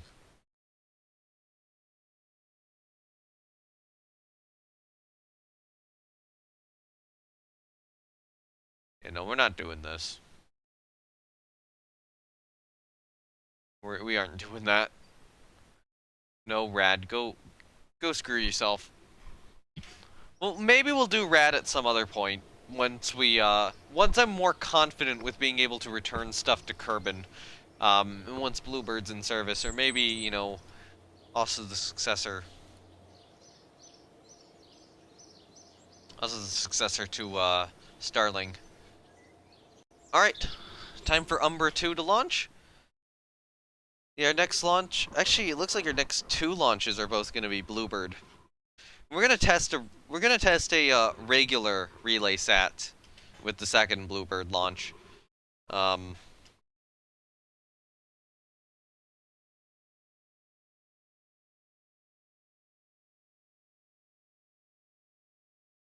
think I am just gonna use like CCSBs for the 2 buses on the next Bluebird mission. Just because that's what's available. One of those will be the BD satellite, and one of those will be...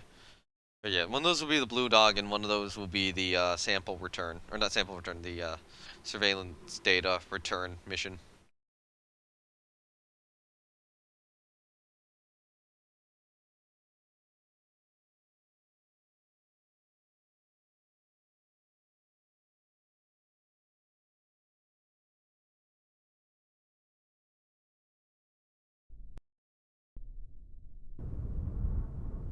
For whatever reason, it really wants me to put a relay sat with the 7.2T into orbit, and we'll see how much the other relay sat has.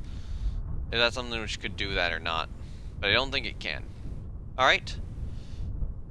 This is Umbrasat 2. 10, 9, 8, 7, 6, 5, 4, 3, 2, 1. Ignition, and liftoff of Umbrasat 2. We did not have SAS enabled. That would have been an issue. Rocket is pitching down range. Currently under good control, good flight path. In a small reorientation to the more to the north.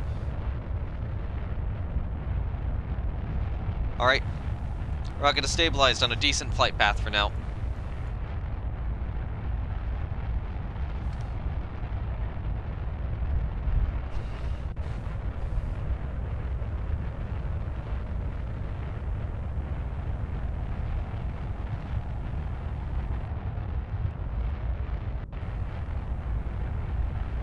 Now this one does look to have the actual correct amount of delta V in terms of its display. So I don't know what's occasionally causing the delta V to display wrong. Seems to be like sometimes it's just like a third of what it actually should be. Whereas this is proper right now. I mean, yeah, this is giving me a proper amount of delta V. Alright, pitching over a little bit more. Coming up on SRB shutoff. SRB has shut off. We're going into a coast. Current APO is about 59 kilometers. We'll do fairing separation at 38 and second stage separation at 42. I should probably just capture a picture of this in its coast phase.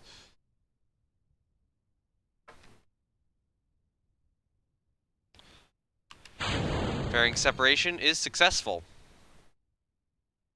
41. And there we go. We have second stage ignition.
Orbital insertion is looking good.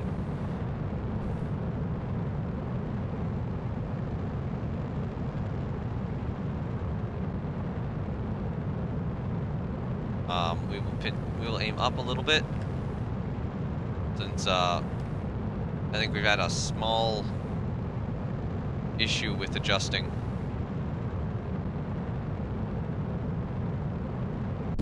Second stage cutoff has occurred.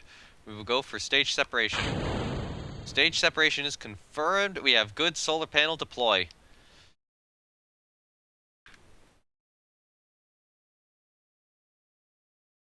Just kind of like seeing that little booster tumbling back there. Alright. So, it's our ascending node, 7 degrees.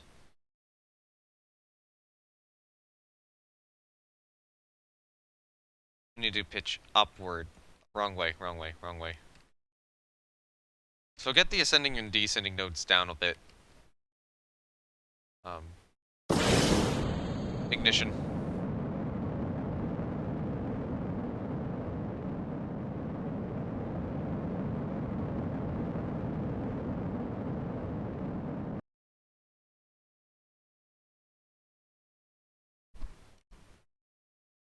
We've done a small correction burn. We'll do a second one at the ascending node, which is about here-ish.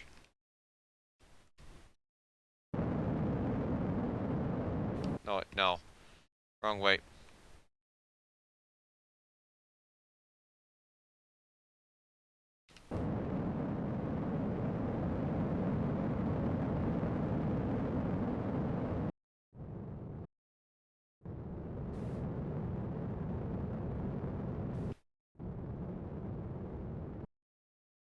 Alright, 0 degree. Or 0 degrees is good. We'll go for orbit extension.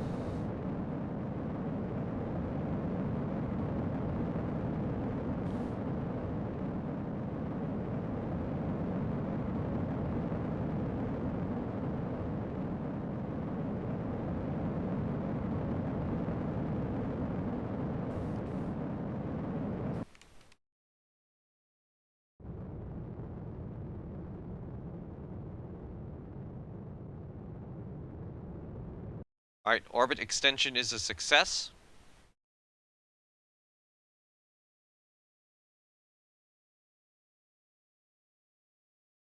And then we will get the orbit actually properly set up. No, do this. There we go.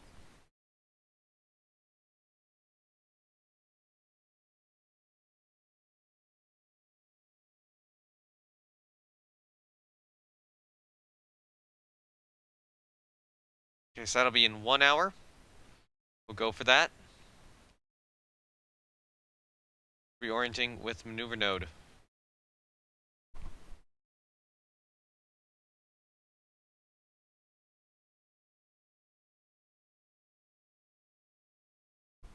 (14 minutes). I will get a picture during this burn. We'll start at T-minus 5 seconds.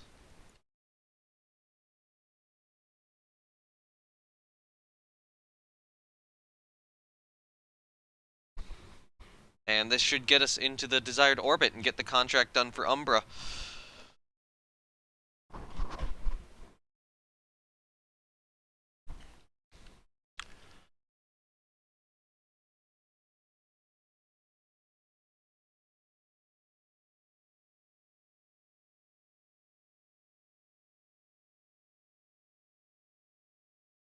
Alright.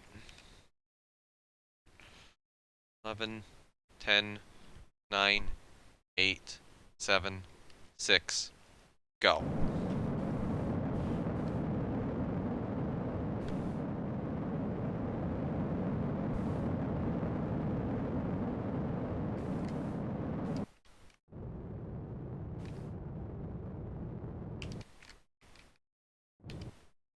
Alright, 0.0 meters per second. We have reached the desired orbit. Just gotta hold to get the contract done. We will extend the antenna. Contract complete. And we'll do a transmission, even though it doesn't give me anything.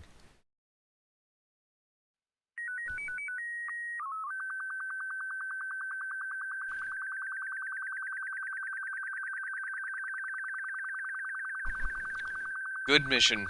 We have had a mission success.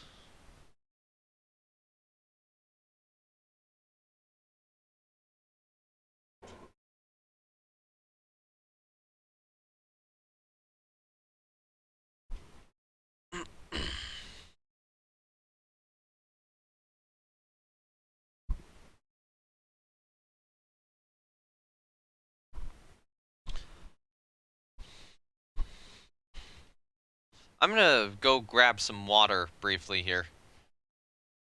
Actually, I'll go back to DIMS, and then I'll go grab some water.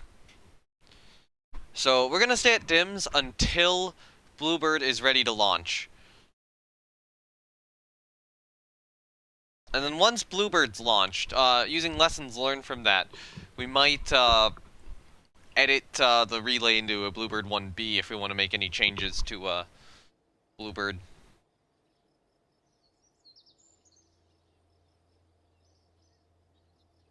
Oh, do we have any upgrades yet? Yes, we do.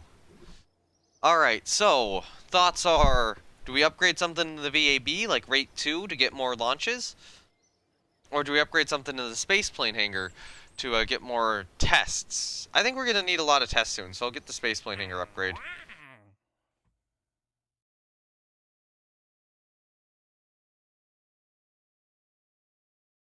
So no on those. No on that.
You know, that's going to last a little while. I'll probably take that slightly later. Actually, it would be really funny. Yeah, because I'm going to do the Minmus lander with Bluebird. That'll be one of Bluebird's missions. So I might take that and then just incorporate it into the Minmus lander. Like, okay, we're gonna put the probe on here, but we're gonna have everything else too. Um,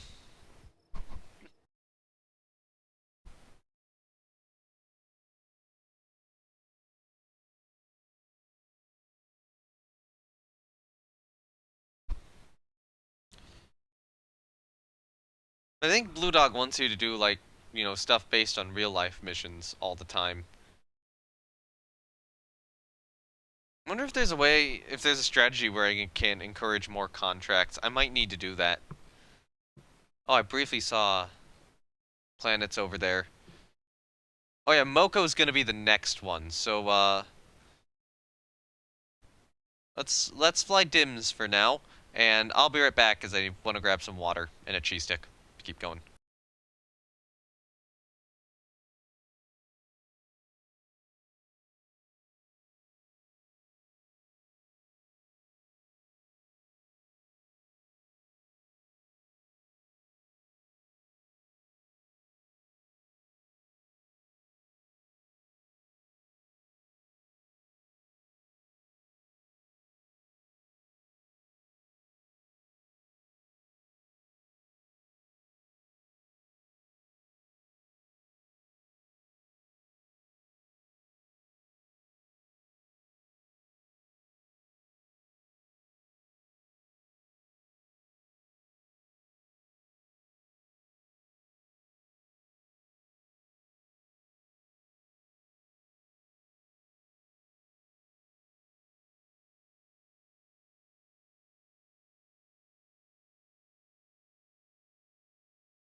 All right, I'm back, and hello, Flying Fortress.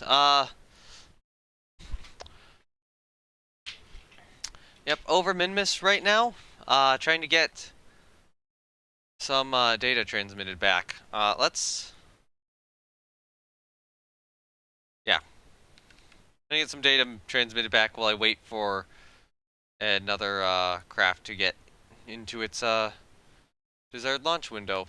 Alright, the sun is over there, so you're not actually recharging much right now.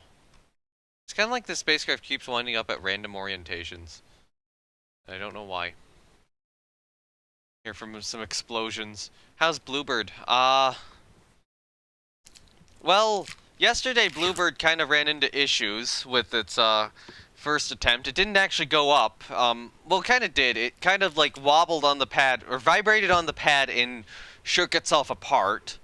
And it's an issue with the lander. So that was something where I'm willing to revert, and I did revert, and accidentally brought it back into the launch complex disassembled rather than reassembled, or rather than assembled, so it's taking a while to rebuild again. So now it's going to be done in about 2 hours, or 3 hours, as you can see there.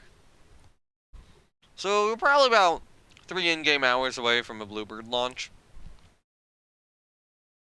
I have a cheese stick on me. This is the DIMS satellite over Minmus for contract, but it also has survey data on it, which I'm trying to get back.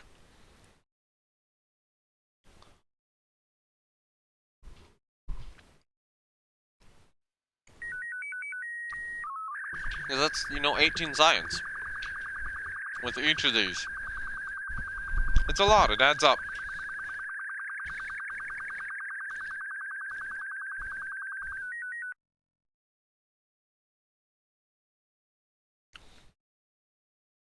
Six-inch rocket.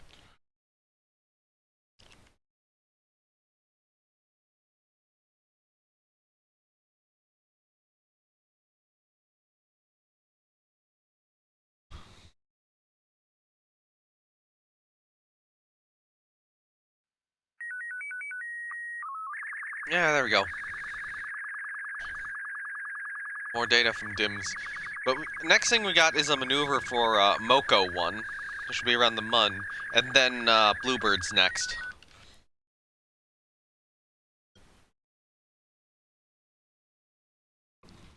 I'm finally gonna be able to debut Bluebird today. It's been a long time in the making.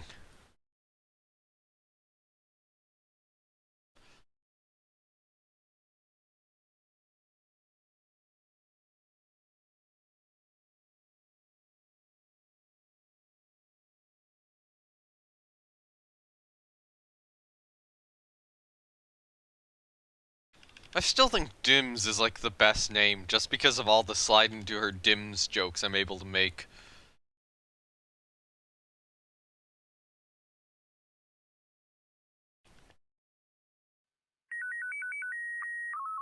Or, Dims slid into Minmus's orbit.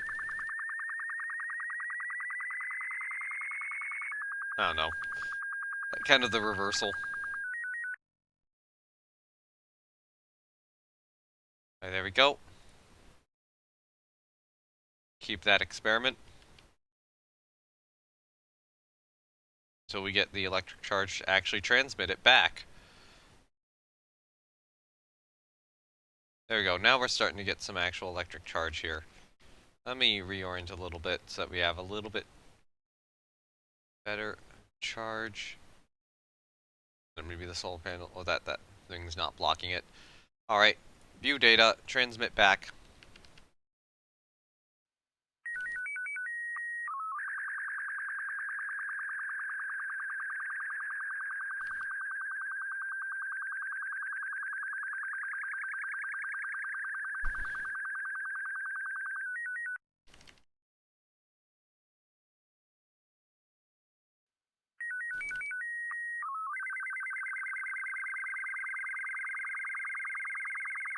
Alright, Mocha 1's about to be, ready for its situation.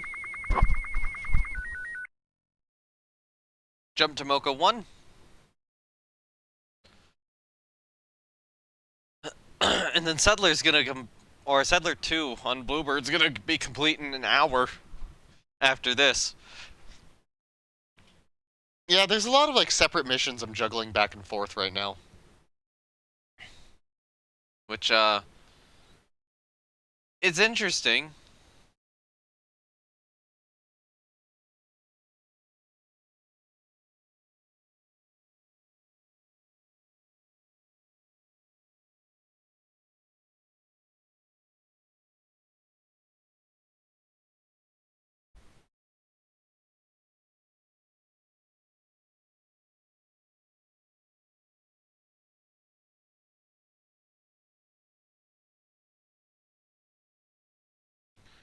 Alright, so maneuver node is in 30 minutes. And also, this science experiment is useless up here. I was really hoping it wouldn't be.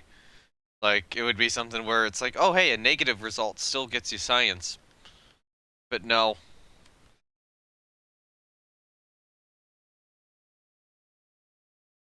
But I mean, we're kind of stuck with it, so...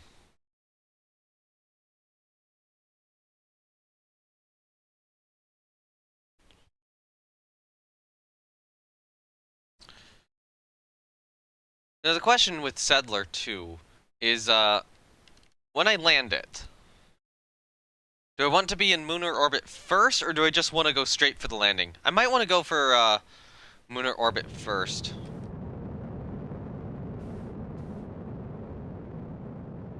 I think I will. We'll just do a capture, and then we'll go for a landing.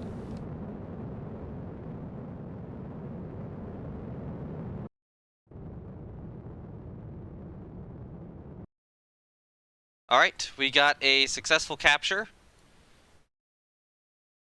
Just reset the experiment. Okay, what do we need? What do we need to do? So this is, Moko.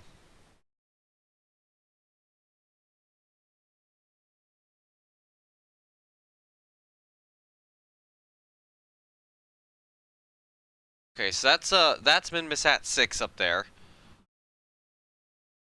That's a visitor. That's something different. Lunar orbit to get an easier choice of landing site. Yep, that's what I'm beginning to think. That's something we still got to do. And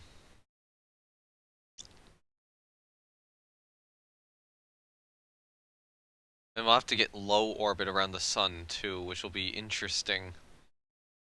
That will be something where I just stack a bunch of stages on top of each other. Alright, so high in space orbital sun observatories.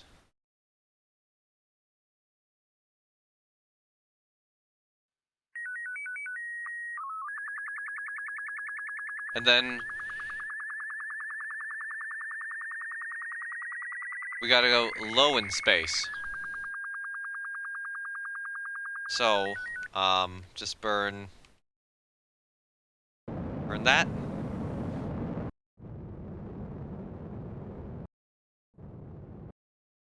It's gonna be in an hour. Okay, so, yeah, that's in 1 hour. This will be low over the mun.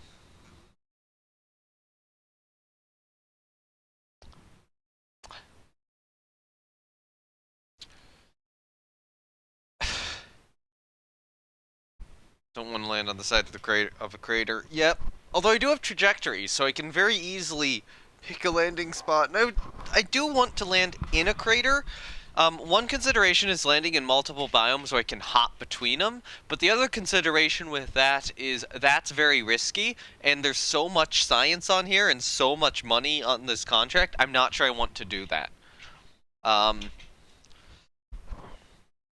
Maybe later missions I'll, go and, try to get the science back a little better. But, you know, hopping, that could get a lot of science. Like, the amount of science we're talking about in that mission is absurd.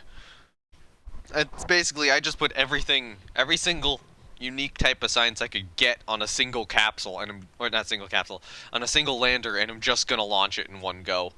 But I do have a contract which wants me to land in a, Mun's crater and use one of the science experiments on board. Leave biome hopping for a rover. Probably smart.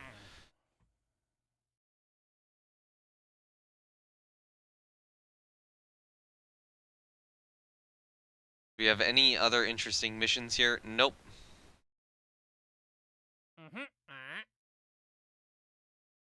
Although, I am gonna take this.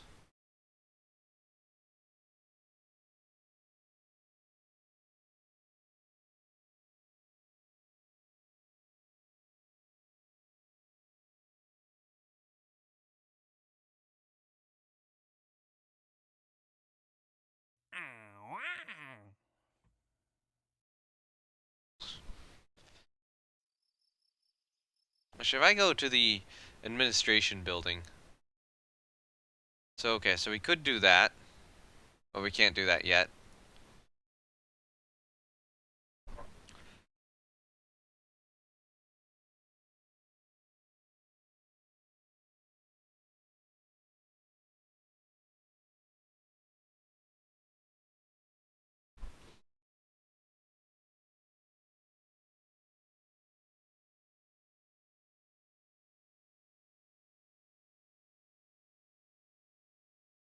I just wanted to see what is in here real quickly. Oh, contract slot machine.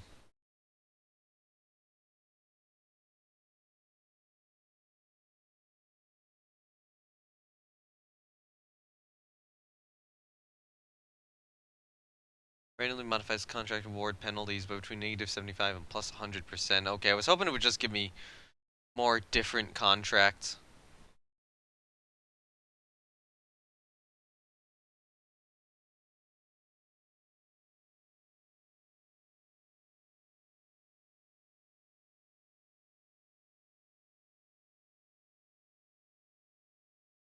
No.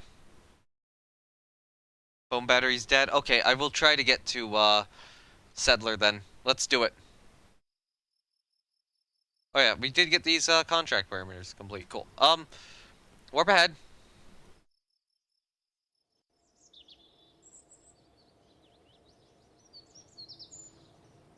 We're gonna have to do a rollout, though, so...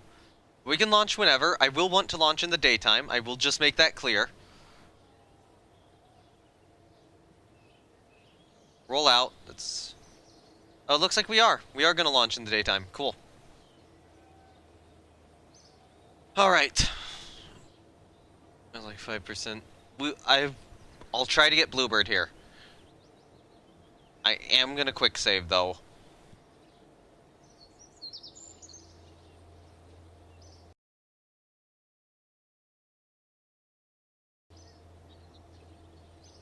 Alright. Launch. Alright, Settler 2. Cross our fingers that this actually is on the pad and doesn't immediately disintegrate like it did last time.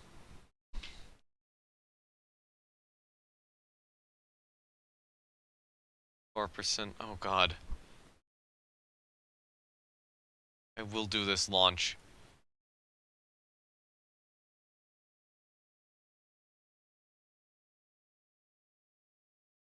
It's just the loading times.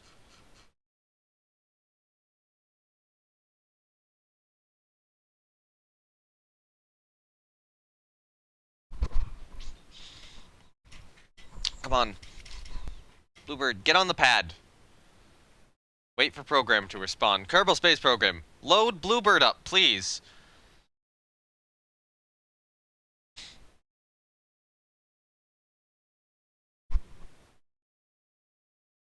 iPhone with bad battery? Yeah.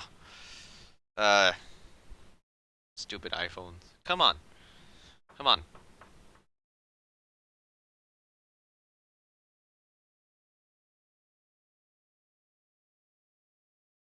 That's the reason I switched to Samsung.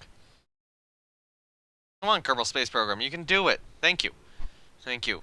Actual progress now. Alright, we're on the pad.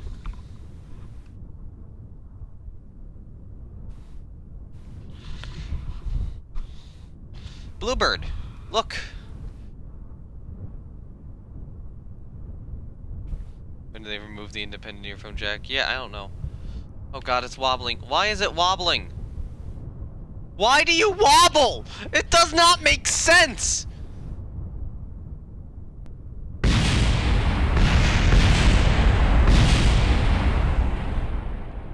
Ah!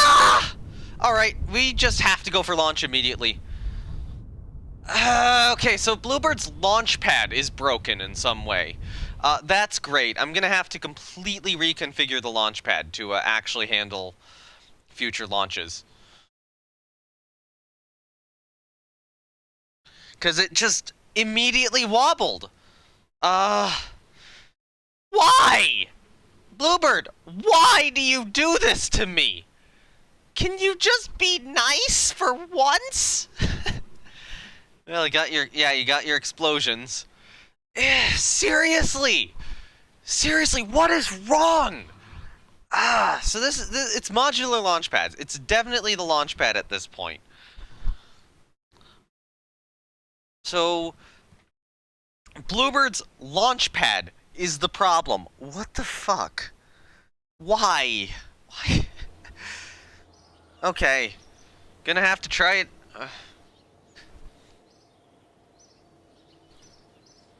Appears you got that launch pad from a Jello company. Yes! Of course, it's just like, let's wobble all over the place and then immediately fail on the most expensive mission I have! I might have to... Okay, if I cannot just immediately go for launch here, I'm gonna try to immediately go for launch and hope that that works. But if there's some... On future ones, we're swapping out the launch pad for something else. Bluebird's getting a different launch pad. This will not work. This will not cut it.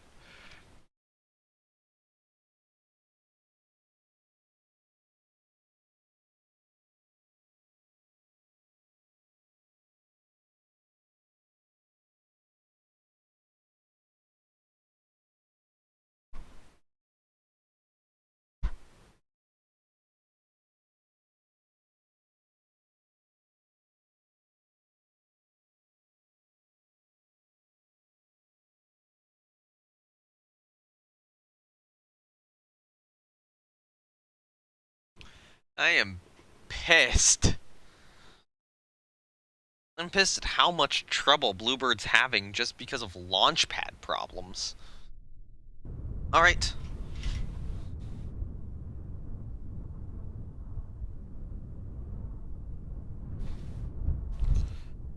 SAS on, throttle up, ignition, go for launch.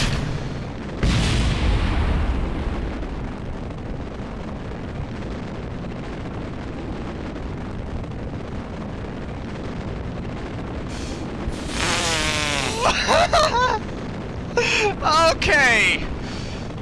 That is the most expensive flight of my space program!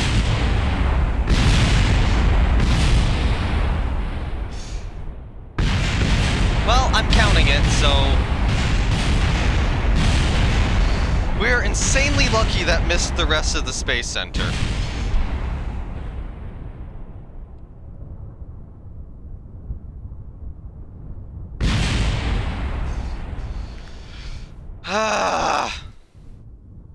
Complete failure.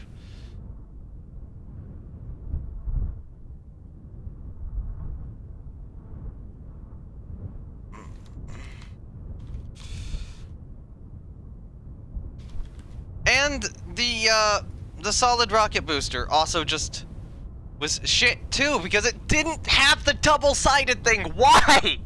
Why is everything going wrong with Bluebird? Alright. This is bad. Alright. That is the most expensive science mission I have lost so far. I'm gonna be right back and just sulk for a little bit.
So I still haven't done the sulking yet, but I need to just make sure that I don't need to repair these. Good.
Alright, there you go, I'm back. I have no idea how you have a black screen, because the stream on my end's looking fine. We'll cover what remains of, Bluebird there. Looks like, you know, little individual debris parts.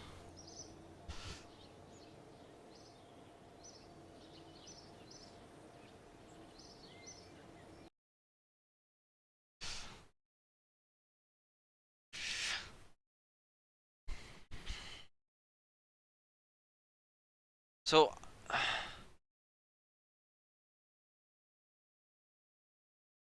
can I, like, go back? Can I do a clip? Well,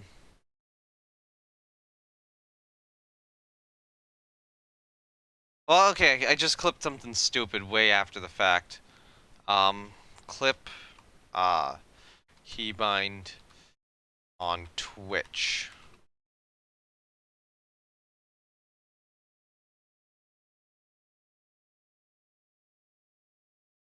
Alt X. Alt X?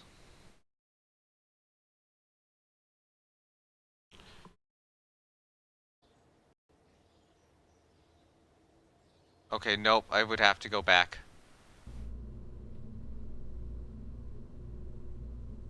Can I rewind in a stream?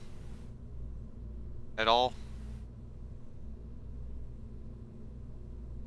I want to see earlier in the stream if there's some way I can view that. Too. Oh yeah, good night. I want to see what went wrong. You know, why Bluebird failed so badly.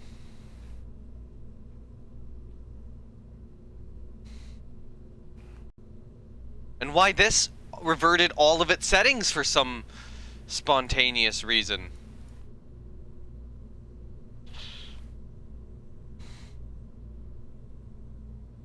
Okay.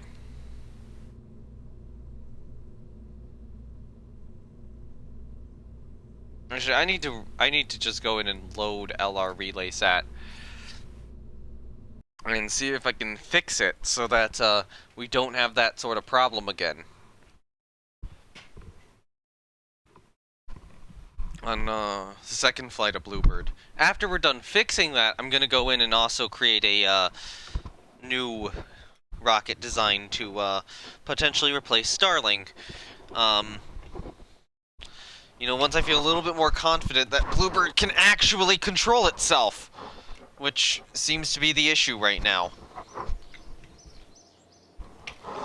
Also, my cable is like really caught around my chair. I don't know how I did this.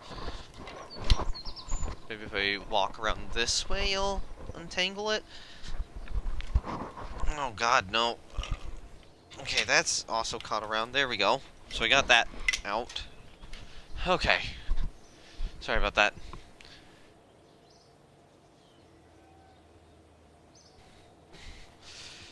How do I do...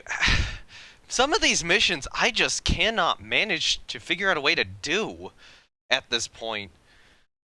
It's kind of stupid how difficult a lot of these missions actually are. Like, what should be relatively simple missions for me are right now so absurdly difficult. And especially having Bluebird, you know, trying to do that on such a high-profile mission as that, you know, high-expense mission as that, and just having it fail. Like, Starling's reliable at this point, I would say. I'm getting used to Starling 1 launches very much, but Bluebird already has a kink which needs to be worked out.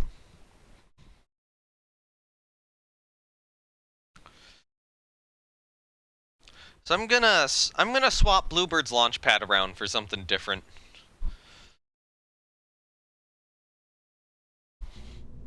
Alright, so this is LR relay sat. So what are we gonna do? Well, first of all, you're gonna get Bluebird's gonna get larger aerodynamic control surfaces. Larger with better deflection.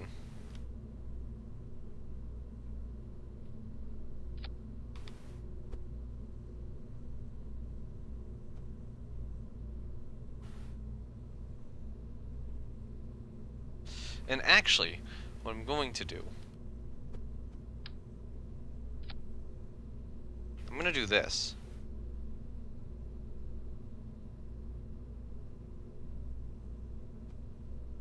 And then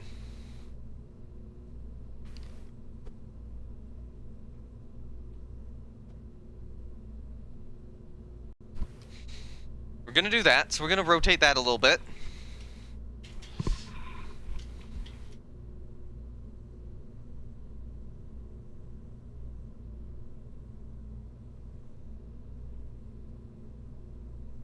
Okay, so if I put a pod down, which way is the side facing? It's facing this way.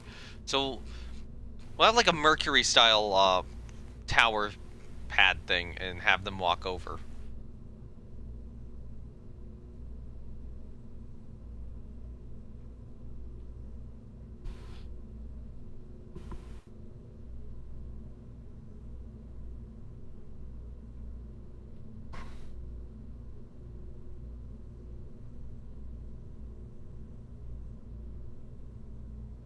Okay, we need a, what is it?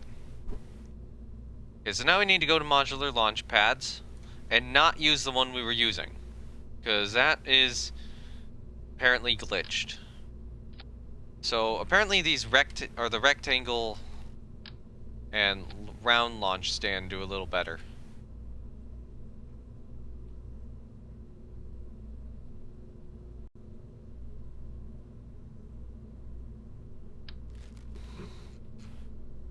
I was having some luck with some of the launch, or milk stools, too. My other thought is... Oh. I mean, we could base it off like the Saturn 1B launch stand here. Put those back on, please.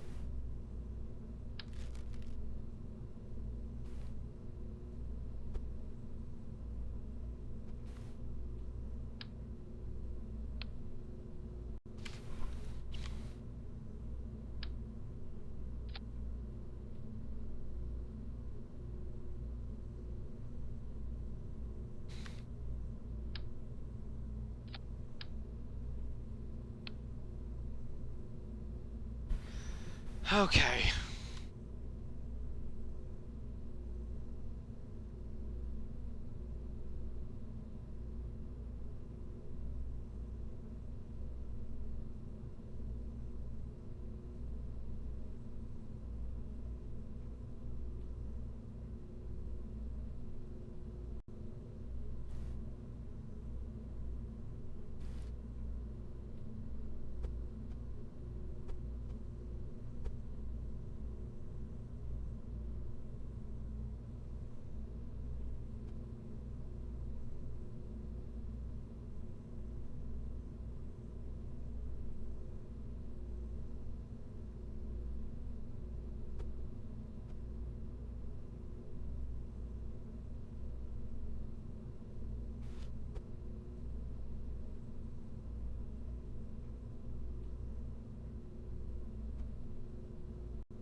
We'll go, yeah,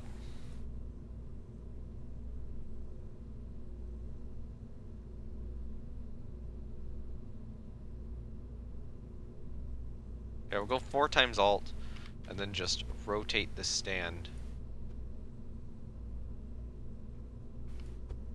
Okay, it's not actually gonna let us rotate that stand. The problem is we have those 2 things on the side. Okay, so let's not use that.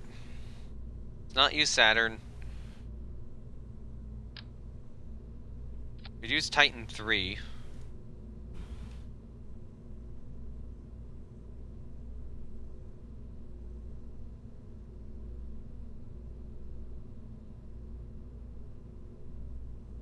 Like, Bluebird was kind of rolled out there. How big's Vanguard? Vanguard's way too small. I mean, we could use Thor Delta, too. Maybe I will base it on Thor Delta.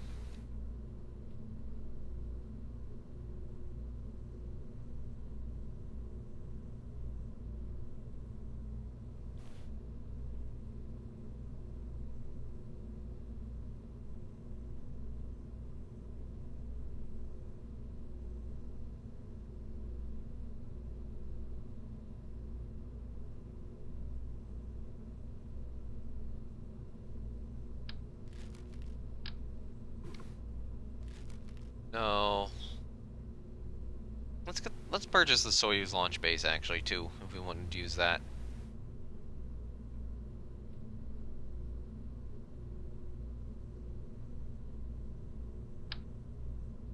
So I think we were using one of these flat bases.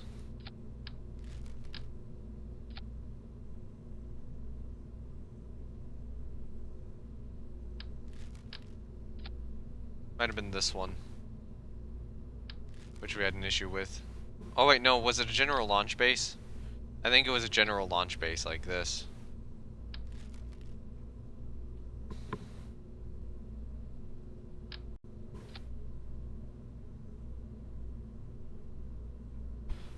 Okay.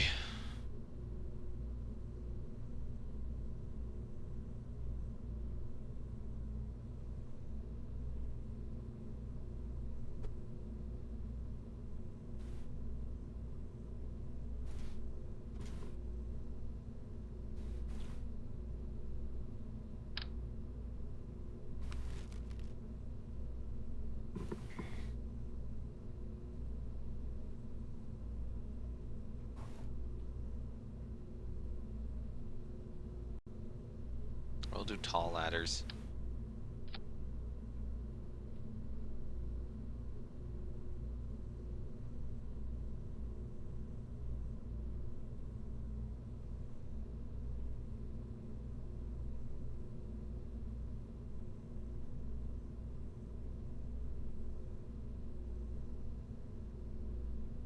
Yeah, we'll go with the smallest square size on this. I think that'll work well enough.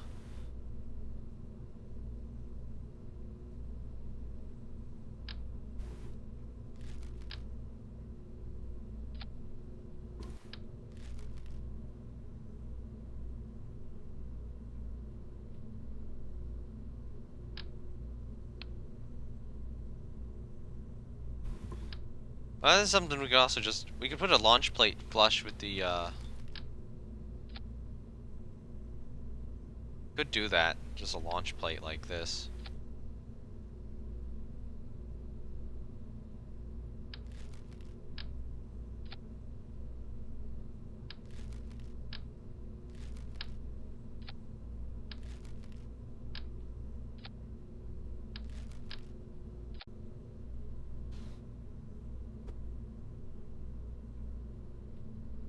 Might be better.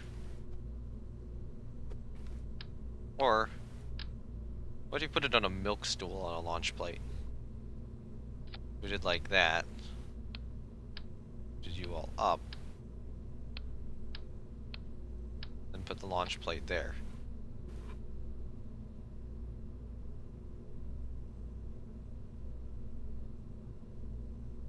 Put the lower dark section under the VAB floor to ensure proper positioning. Okay, cool.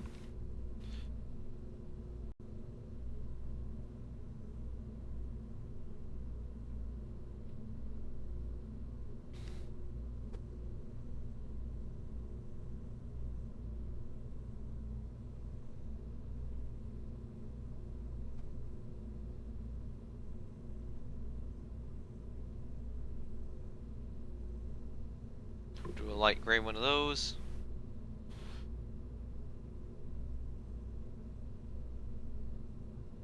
And we need some way to hold it down.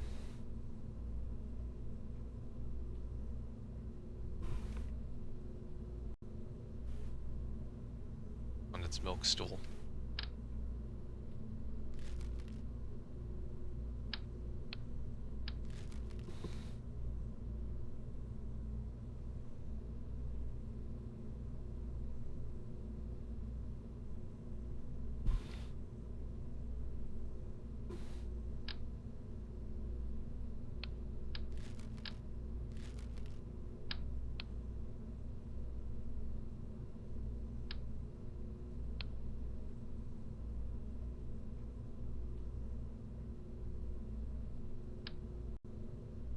That's a very big... Actually, that is a very big, strong back, but,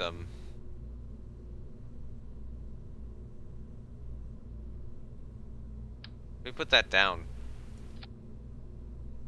It would actually work pretty well for our rocket, so... Do we want Bluebird to have a strong back? Do we think that would be what Bluebird would launch with?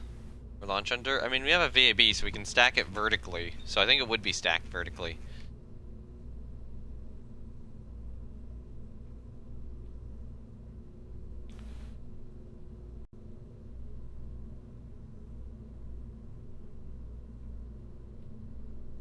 Seriously?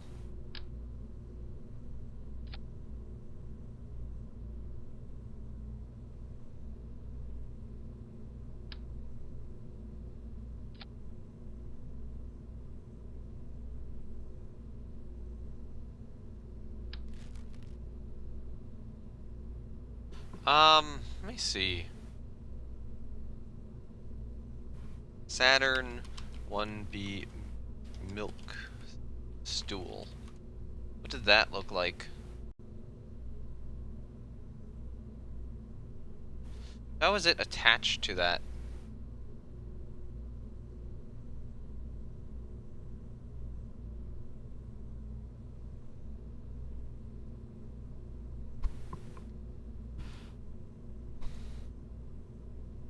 Okay, so I will go with the milk stool here.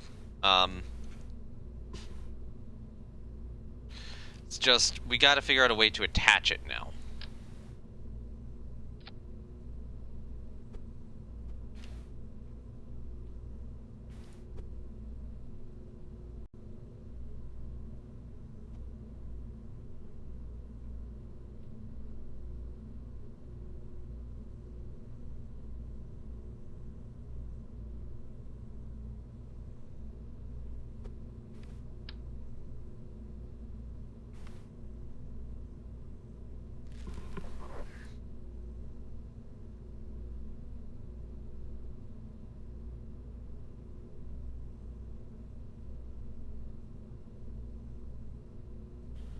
Just trying to think of how the actual rocket would be attached. Maybe we would do like this sort of hold down clamp.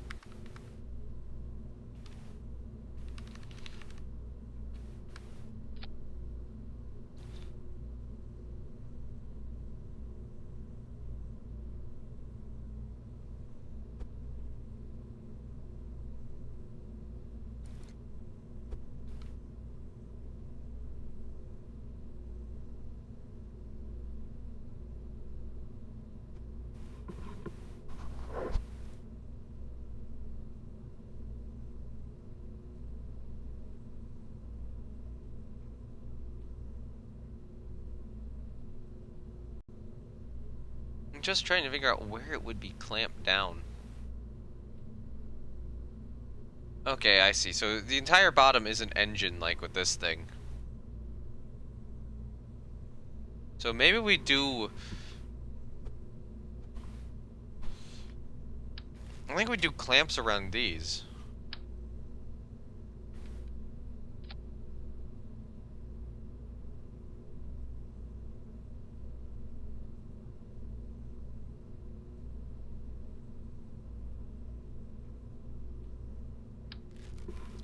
A very reasonable chance we would.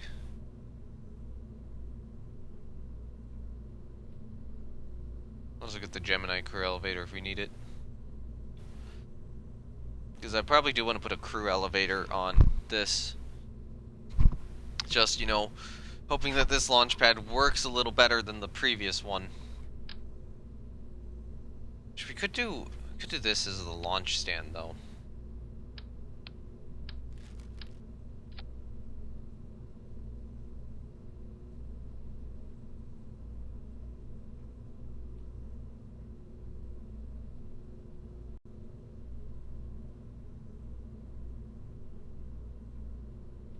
Now this does run into some issues where it just doesn't quite connect properly. So, can I do like this?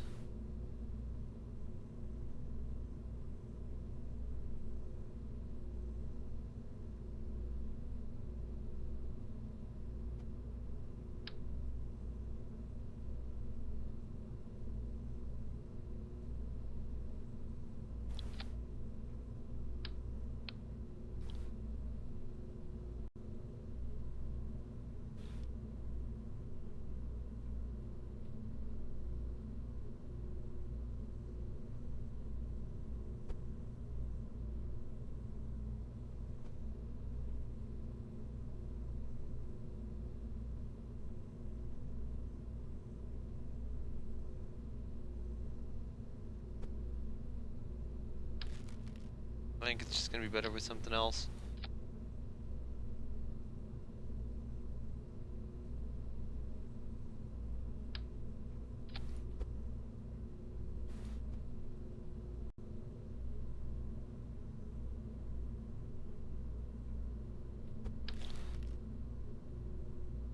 Just need a good pad here. Something which actually functions, you know.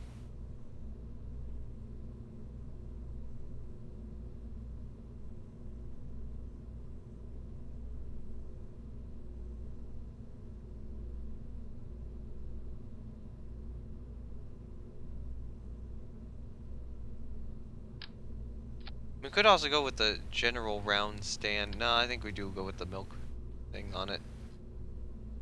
The milk stool.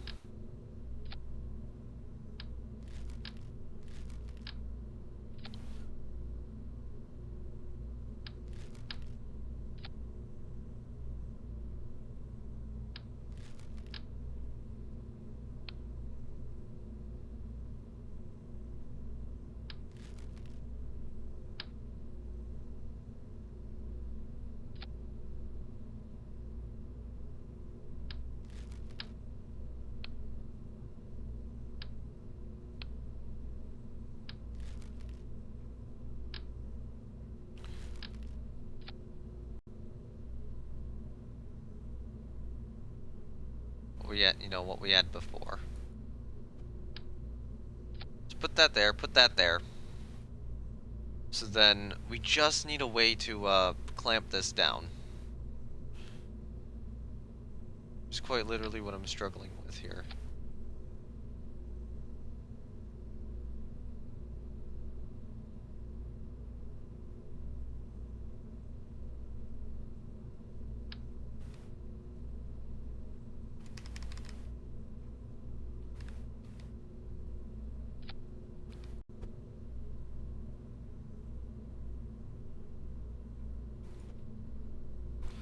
Okay, you know what? I'm gonna do 2 side clamps and then 2 upwards clamps. How about that?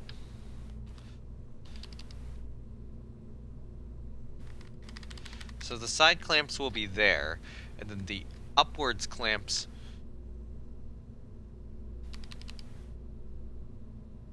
Actually, you know what? I'll have the upwards clamps be there.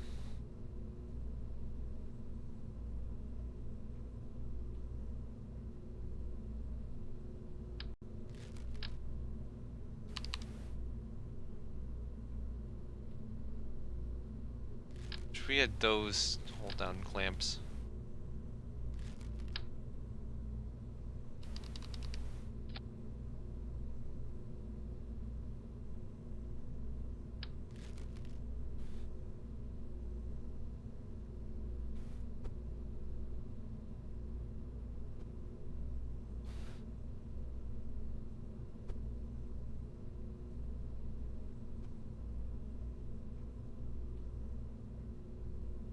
Okay, I was hoping that those would actually let me point them to the side. Do these?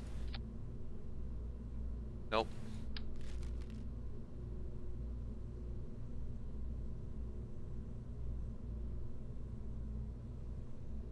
Okay. How do we do this best?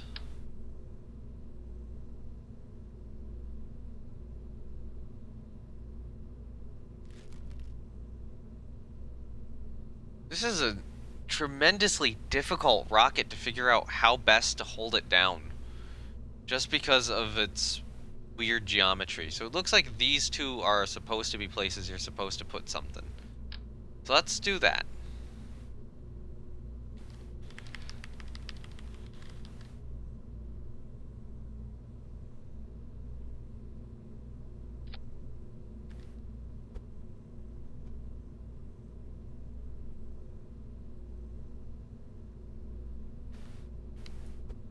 Maybe I'll rotate it back a little bit and down slightly.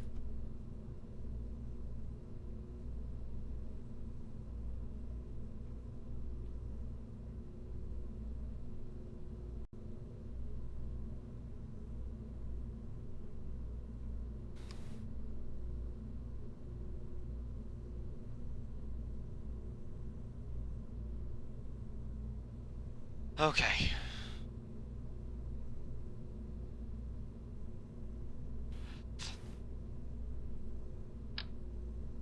Previously we had that on the sides. Could do these on the sides, but we can't really recolor them. Although I guess there might be a way to do so. Do we have any other, like, hold down bolt options?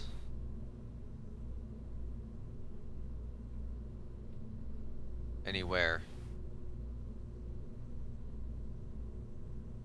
Got some Soyuz base clamps. Let's take a look at some of the Soyuz stuff, maybe.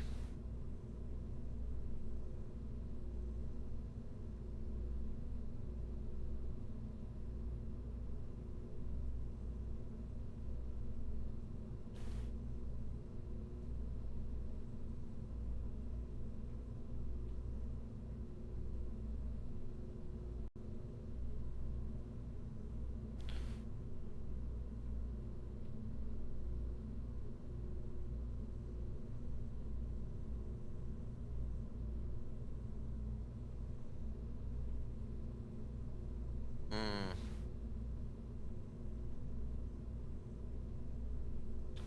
I mean, this is up on a milk stool, so maybe we do use the Soyuz things to, keep it stable.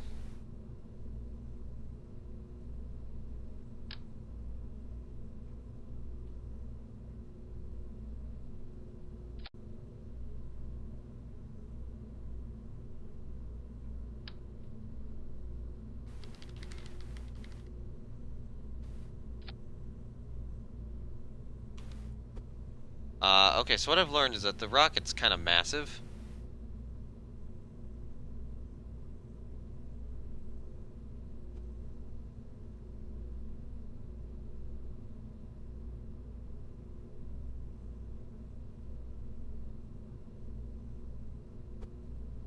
Okay, so here's my thought, is that we do only put 2 of them on.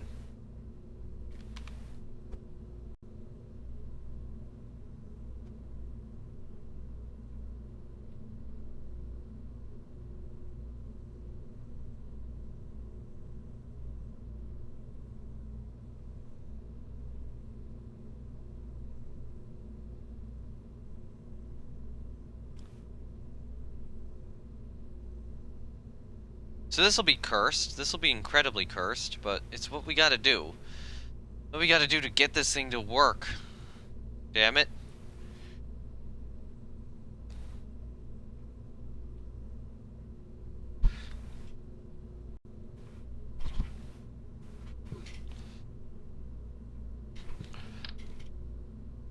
Oh, we could just do...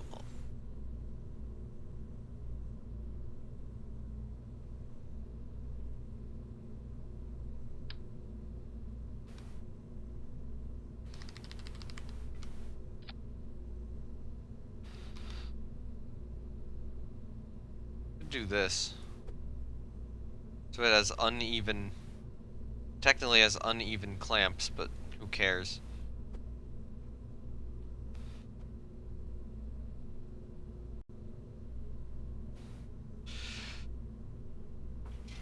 Okay, yeah, Bluebird 1B is gonna be a weird. This is just gonna be weird. There's just no way around that.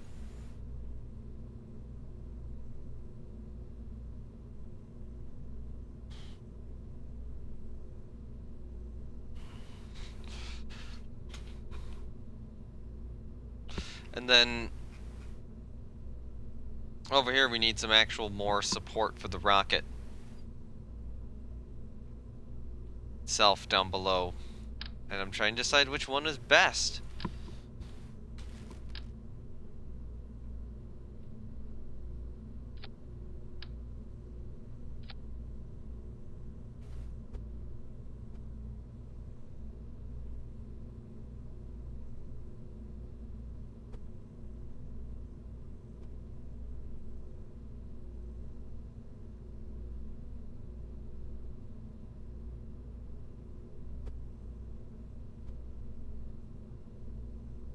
So if we go like with like a medium-sized hold down and bring it lower.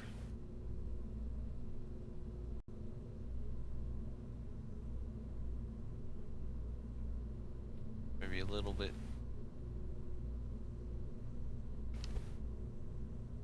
The sides like this.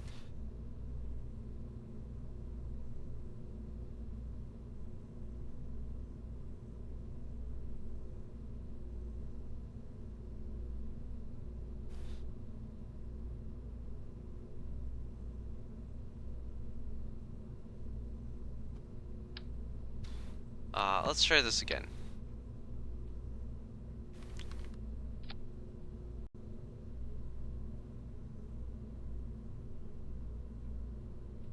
Alright, so I want to do a small rotation this way.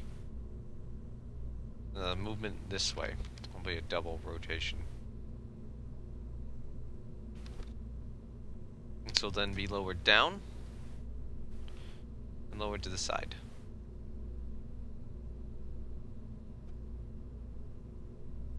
Actually, you know what? Hold up. I'm gonna remove this. And I'm gonna swap these guys out to be two of these.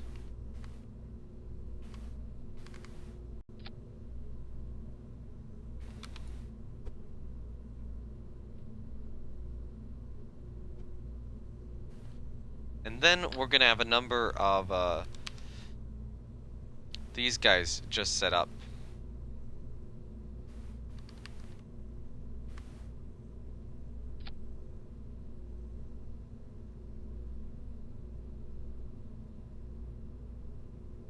Actually, that won't work particularly well. So we'll have a number of the smaller ones of these set up, I think.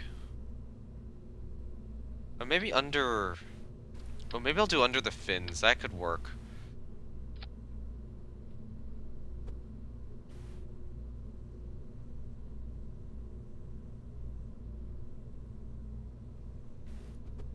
I should move the fins up. How about that?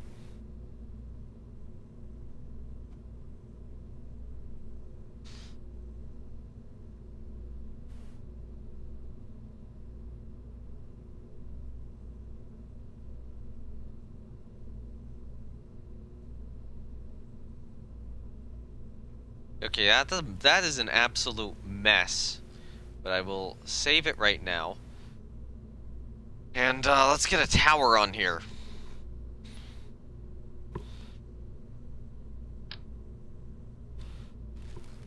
We need a tower with a crew elevator of some sort.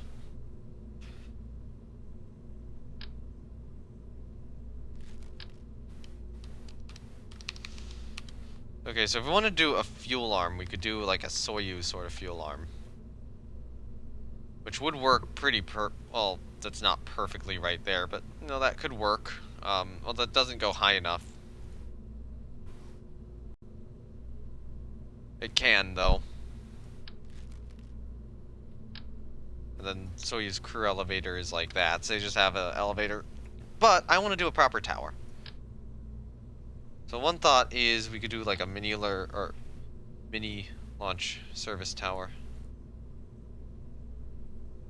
Well, that doesn't go anywhere near as high as it needs to. Oh, hey, there's the Saturn milk stool.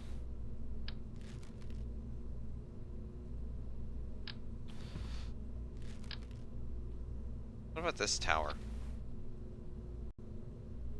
That's tiny.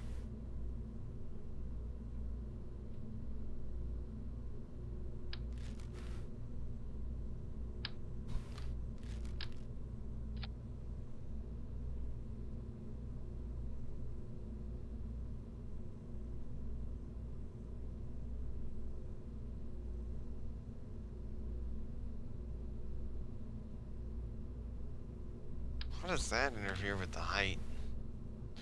What's our maximum height? Wow, okay, we're getting very close to the maximum height. With this.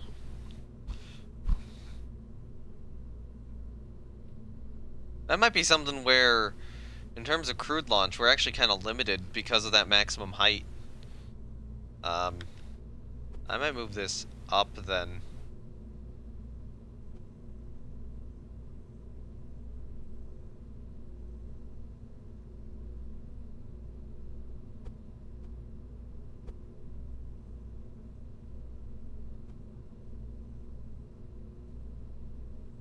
There we go. It's an extra half meter. Or not an extra half meter, an extra like 0.1 meter I got. I mean, we can probably devise a crew escape system though, which would be fine. So in terms of a crew tower,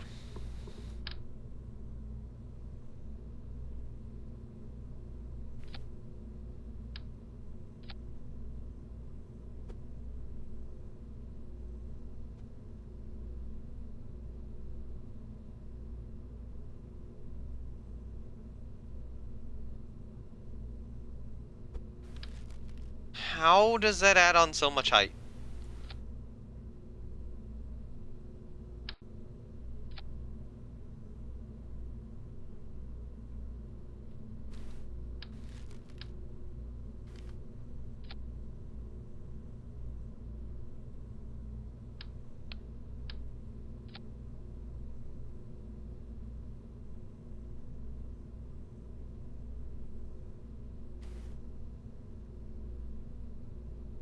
Okay, we got a crew access section.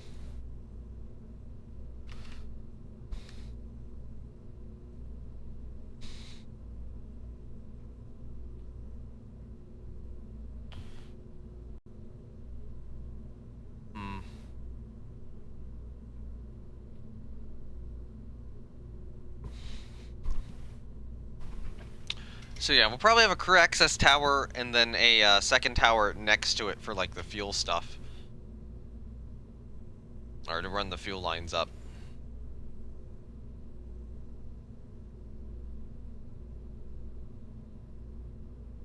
And get a nice blue here.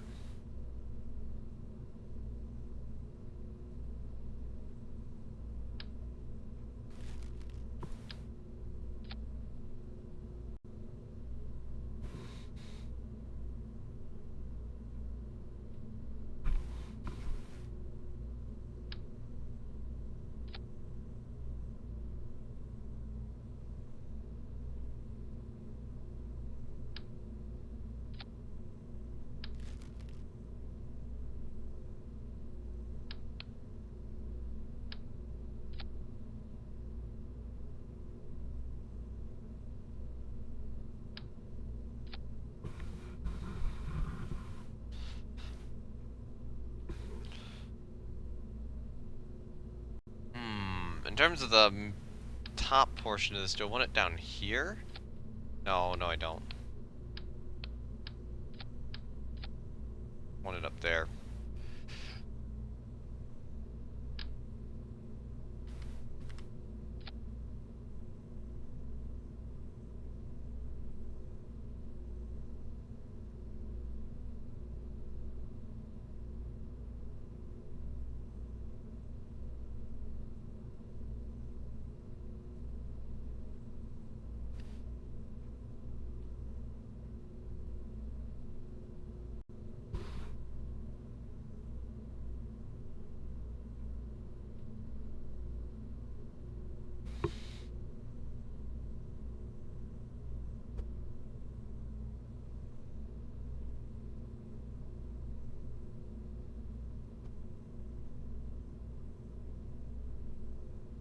Seems to be about right.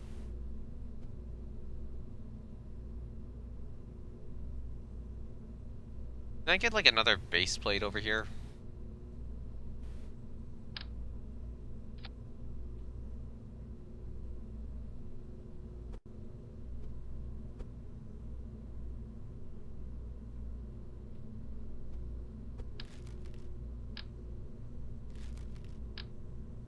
Like a size 1 square.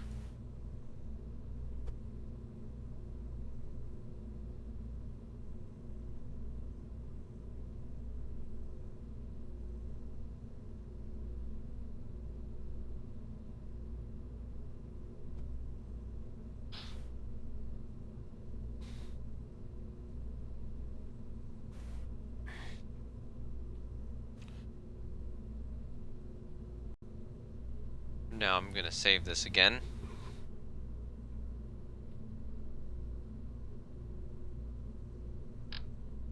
We could do a general umbilical fallback tower.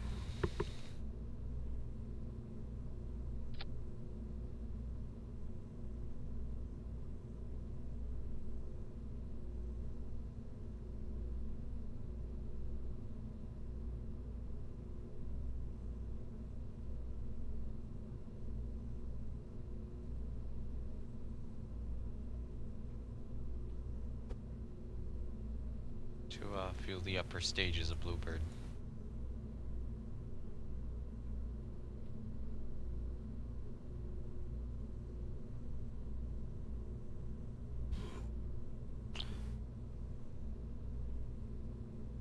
Oh, I think that wouldn't be a great idea. Oh, hey, Fast Fire Guy, and thank you for the raid. I'm trying to, fix this rocket, which is breaking on me at every single opportunity.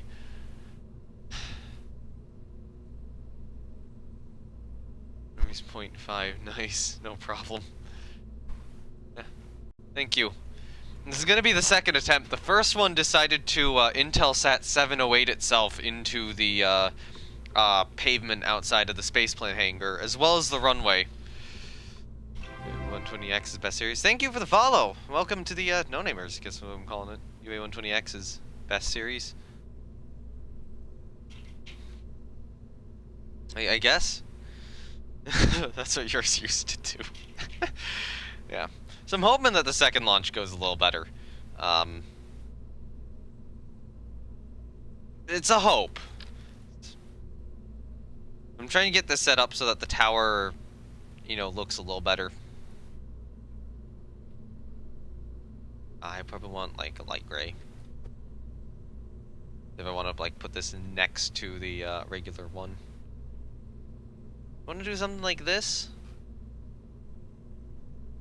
We're just gonna have, I mean, that does buff out the tower size a little bit, so. I see you're using custom launch pads as well. Scott, suddenly you're checking your staging. You're using custom launch pads. Yeah, custom launch pads, very fun until it's, until you start having issues. This is a really weird setup I have with the Soyuz. You know, these are the Soyuz things and these aren't. And then in terms of these clamps, I've got like some going to the fins and then some going to the rocket to make sure it looks like it's held down. Because I imagine this would be a very heavy launch vehicle. And we can do that. So this was going to be the next launch. I don't think it's going to be the next launch anymore. Now that the whole launch vehicle has to be, you know, edited. I mean, I'll have some Starlings in the meantime. Oh yeah, I wanted to design a new Starling as well. Or maybe not a new Starling, but like a replacement for the Starling. It's right about here, I think. He's gonna go for the night. Good luck. Thank you. Yeah, I think that buffs out the launch tower pretty nicely. There's some thought about adding like a little bit extra. So it was one of these, so we can turn the base off, right? The base pad off. Wait, no, we can only... Okay, we can't add that to it, unfortunately. I was hoping that would work, but it didn't. Do I want to add, like, this to it, though?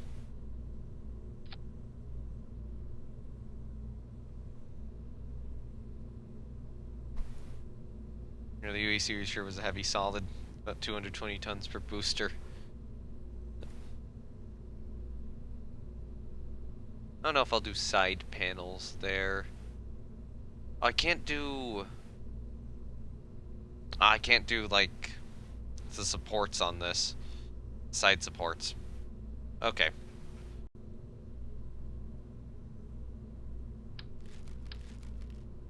Let's just do, like, the tops of structures. Like that, and, you go on top there.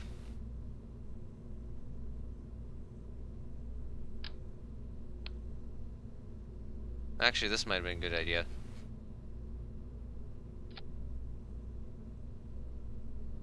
Oh, I can't make it taller. Oh, but I could make this one taller. Although apparently that...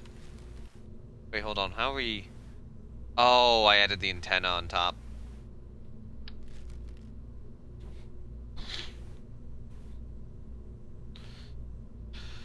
Yeah, I'm very, very much at my limit in terms of how tall I can build. So can I just turn off the antenna mast? Nope, that doesn't change it. Okay. I need to find some other piece to put up there.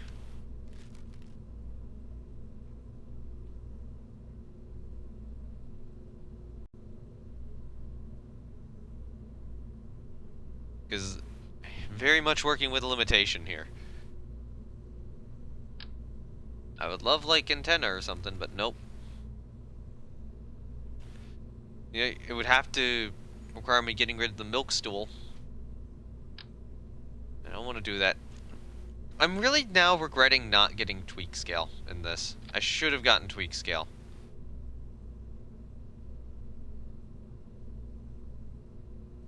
Oh yeah, that also apparently exceeds it too.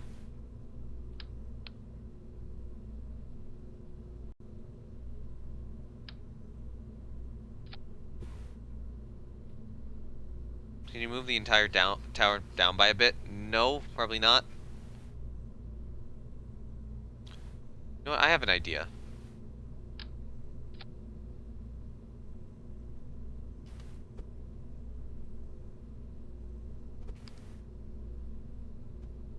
That works. Actually, if I want to, I can just do this and also include that fencing as a tiny bit of detail. That works. See, I fixed it. This looks a lot like Delta 2. Yeah, it's kind of... Well, it's kind of like Delta 2, but with a giant solid on the bottom. UA120X surrounded by more solids. Yes, please. And then I do want some form of umbilical as well. So we need... The umbilicals are up here. So we can use either general drop umbilicals or... Yeah, we can use drop umbilicals or swing arms. No solid, so no problems there. Do we want swing arms or do we want drop umbilicals? Like, if we put the swing arm in, it's probably going... Actually, I have to go over here, I think, on this side. Actually, we could do a swing arm. Ooh, a swing arm on each side would be cool. This needs to rotate properly.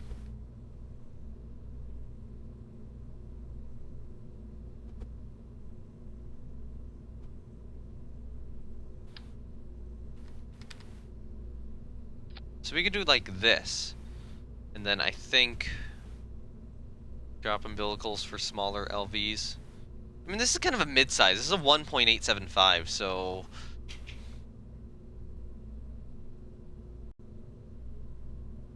So we want to do... What is it? Side umbilical left. And we don't want the outer rails. Swing arms are great for things like the Saturn V when you need to reach over stuff, but this is just a tall boy. Same diameter all the way up. Yeah. Well, we could probably do conventional umbilicals then. Although I'm kind of imagining this is the crew elevator, and then this would be where the stuff would run up. But you can run up umbilicals through an elevator too, and just, you know, pipe it over here. So that should be fine. Drop umbilicals needed for the second stage, yeah. That's what I'm trying to do. I'm trying to get the second stage umbilicals. We don't need any for the first stage. As cool as a beam would be.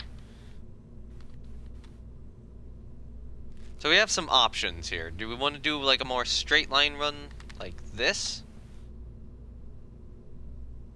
Actually, I kind of want to go with the large. Actually, that fits perfectly. We're gonna need more than one though. So, you know, just because that fits already, probably need like this and two.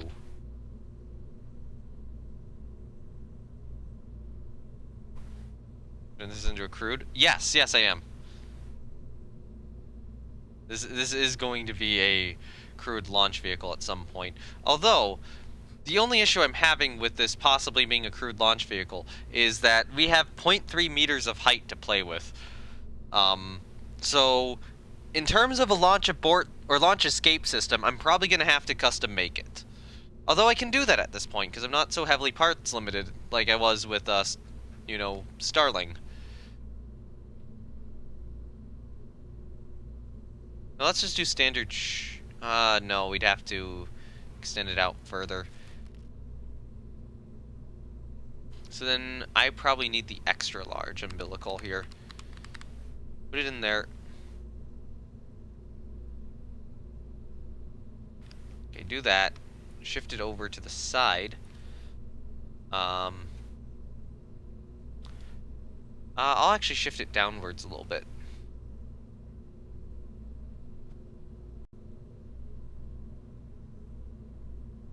Okay, so we can do this, and then do an extension length adjust.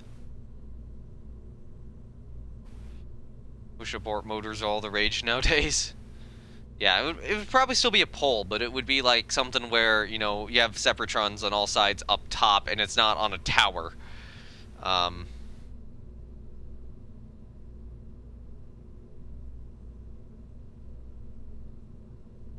of like the... But what other umbilical colors do I have for this one? Oh wait, no, that's the mount color.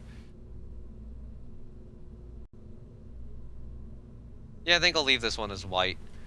Do you think 2 umbilicals is enough for that stage, or would I need a third? Is this with probes before crew? Yes, it is. Then the bases limit how rockets can be because extra mass? Yes, they would. But we're not near... We're only about halfway to the mass limit right now, so we're okay. 2 is more than enough. Okay. And then I think it requires that these get sunk below the floor to work.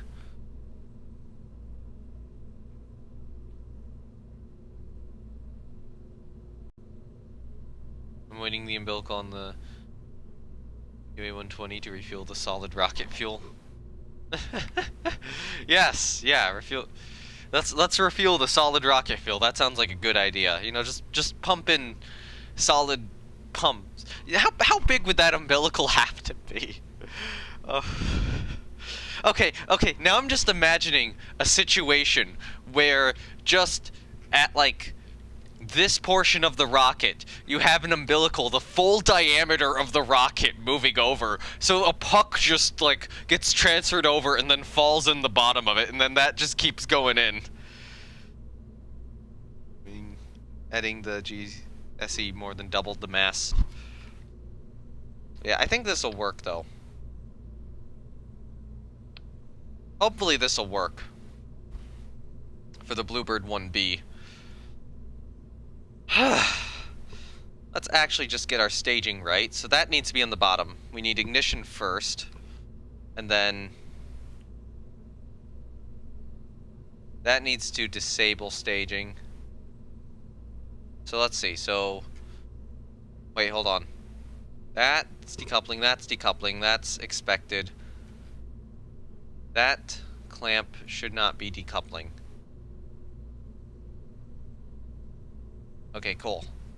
So that's decoupling, those are decoupling, that's decoupling, that's decoupling, that's decoupling, and then we have those two. And then, yeah, fairing separation, stage separation, ignition, that. And this has a lot more delta V than it's showing, and I don't know why it's not showing the extra delta V. This has been a little glitchy. Anyway, this will be Bluebird's attempt to redeem itself. Save the edits.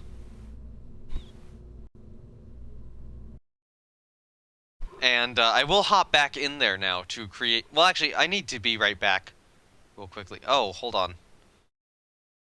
Stream's having issues. I've dropped a lot of frames. Solids, yeah, have the fancies of fall away, but the hold downs at the same time. The boosters and clamp should stage at the same time. Well, the issue is I'm gonna make sure that the solid works first. That's the idea. We ignite the solid, see that it works, and then let the clamps go. Because I have scrap on. So it's very possible that that booster fails, and I don't want an unclamped rocket on the launch pad, which is just sitting there because the boosters failed. So, oh, thank you for the follow. It's Beastie1. Welcome to the no-namers as my internet dies on me. Yeah, I need to be right back though. Hopefully the internet will be better when I get back.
Alright, I'm back.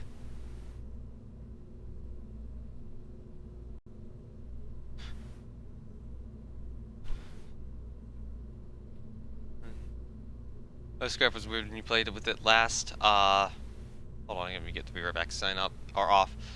It was very failure prone even after using parts a ton. I've not had it be very failure prone with good reliability rockets. And even the ones I do have been relatively minor. Like, I think every failed mission I've had so far, except for maybe one, could be traced to something I did wrong rather than a part failure. Although I guess a satellite, I did have an issue with a satellite failure, where I'm not able to get the amount of data I expected out of a satellite due to scrap parts failures. But that one was like at poor reliability. Every single launch I've had this campaign so far, which has been a failure, aside from maybe one, was my fault or something with the aerodynamics. Oh man, I've saved like every single mission.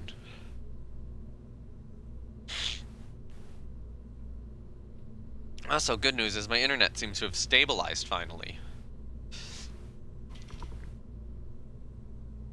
So, this is a Starling 1E. Well, the other issue with the rocket I just modified is I forgot to, I'm gonna have to put flags back on, the Bluebird 1B, because I have a little flag here, and then I swap this out for whoever I'm flying the mission for. But I'm wanting to make a replacement for the Starling. I mean, this is basically a modification of my first orbital rocket in the campaign. It's a little long in the tooth at this point.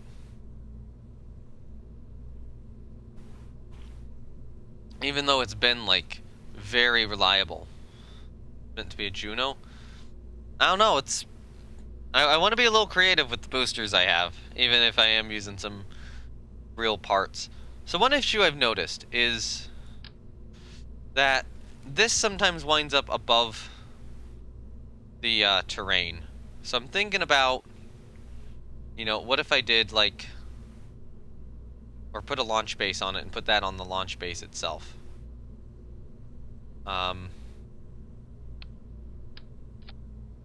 We take that,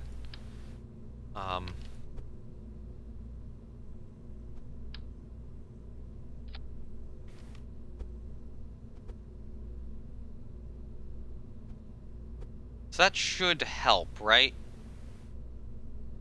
Because if you clip that below, as long as you adopt Titan 3 style.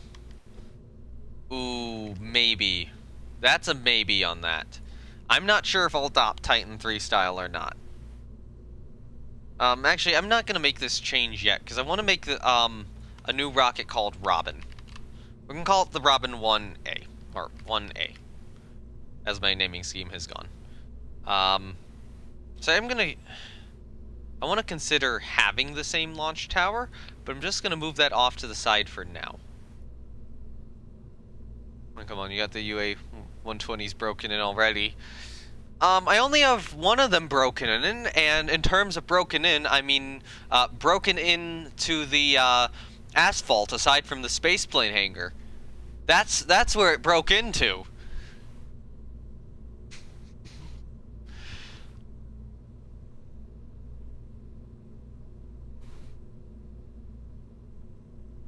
I mean, I might do a Titan 3 style at some point with the UA-120 or broken break-in testing. Yeah. It's also possible where I do Titan 3 style, where rather than just, like, you know, the UA-3 and the engines, I use a different or some form of solid on the side, whether it be one of those or not, but, you know, some form of like two solids on the side, a center liquid core. That actually doesn't sound too bad, so I would not be trusting of a bunch of solids right now, but I am trusting of having, like, a couple. So, okay, what I'm wanting to do here is I'm going to reroute to here briefly, and I'm just going to remove the upper stage.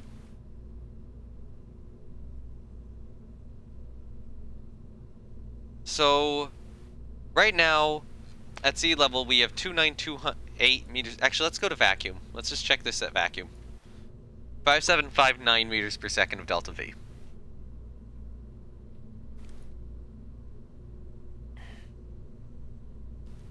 Switch to the atmosphere optimized engine, so solids do the heavy lifting. Oh, yeah.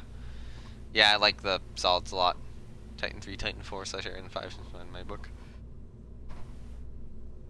The thing with the atmosphere optimized engines is, yeah, they're very expensive compared to solids. Like, you can get away with a solid early in launch, very easily. I'm just gonna, for now, remove those flags and remove. Yeah, we'll remove all the flags for now. I'll put the flags back on later. And I'm wanting to test this one stage at a time. So let's look at our upper stage here. I'll remove the fairing, and I'll remove this. So our upper stage in a vacuum costs 660 and delivers 4,644 meters per second of delta V. While weighing 2.1 tons.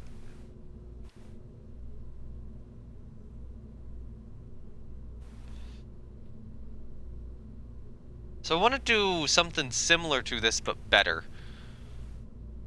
So our engine, the problem with our engine right now is it very tested? Yes, it's very tested. But it's not great in terms of, actually, you know, that's a 330. That's not bad. I want to see if I can find something a little better, though. A little better for a vac engine.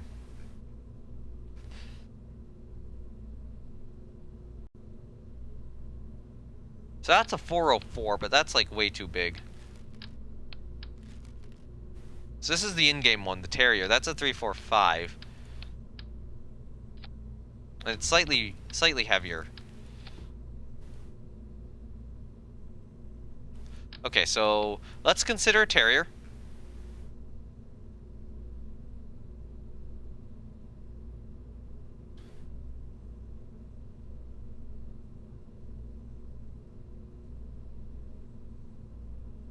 And we need to find engines with good ISPs. So that has a good ISP.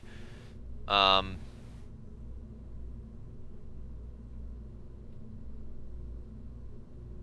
upper stage of super heavy lifts. We probably don't want those. Or upper stages of super heavy lifts. That's massive. That's a little smaller, but not great in terms of delta V. Starting to look at these guys. It's 324.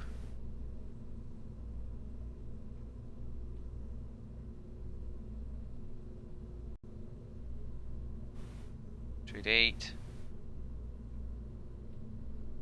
It's 426 in a vacuum, but immensely expensive.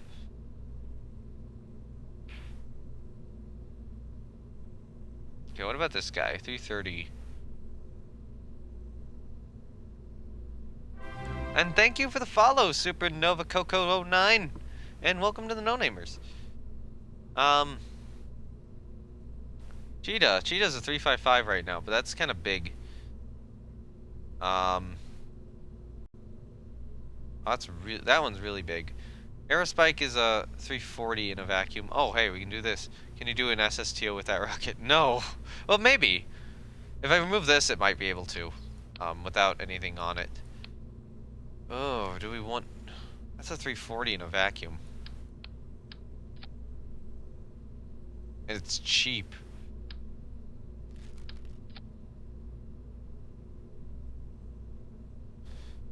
No TWR second stages. I mean, if we put multiple of these on, that's a very real consideration. So I need to take a look. Okay, so the Terrier's 390. That's 45. Narrow spike is good. Yeah, but it'll only be used in the upper atmosphere. I'm mostly looking for vacuum performance here. So there's the current engine we're using. So that's 300.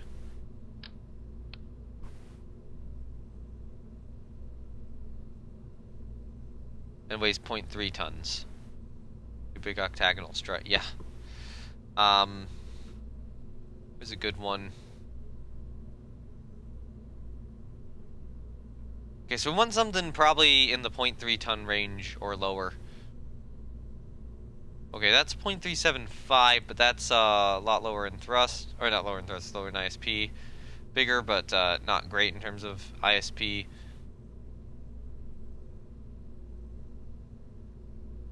That's an interesting option.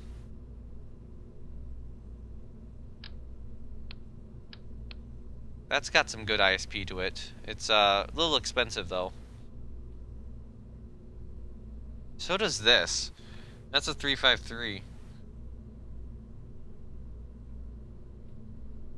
Although that is probably a little too large for this rocket. Actually, let me just put this on here to show that that's an option. And I mean, this is the current engine we're using, so.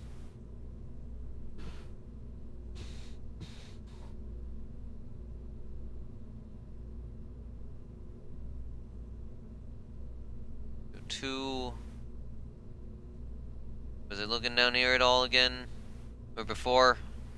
Are you going to Moon, Minmus, Tylo, Lay the Duna? I mean, this is largely for like the Moon and Minmus, this rocket. Maybe it'll send some stuff to other places. The other places are for the Bluebird, the larger design I'm working on, but have not successfully flown yet.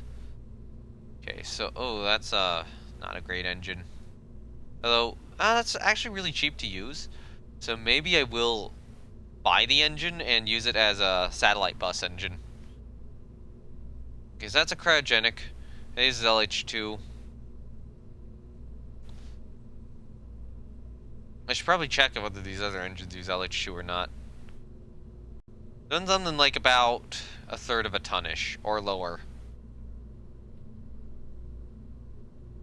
Okay, you use normal liquid fuel, but you're kinda garbage. Teaser already, Gib.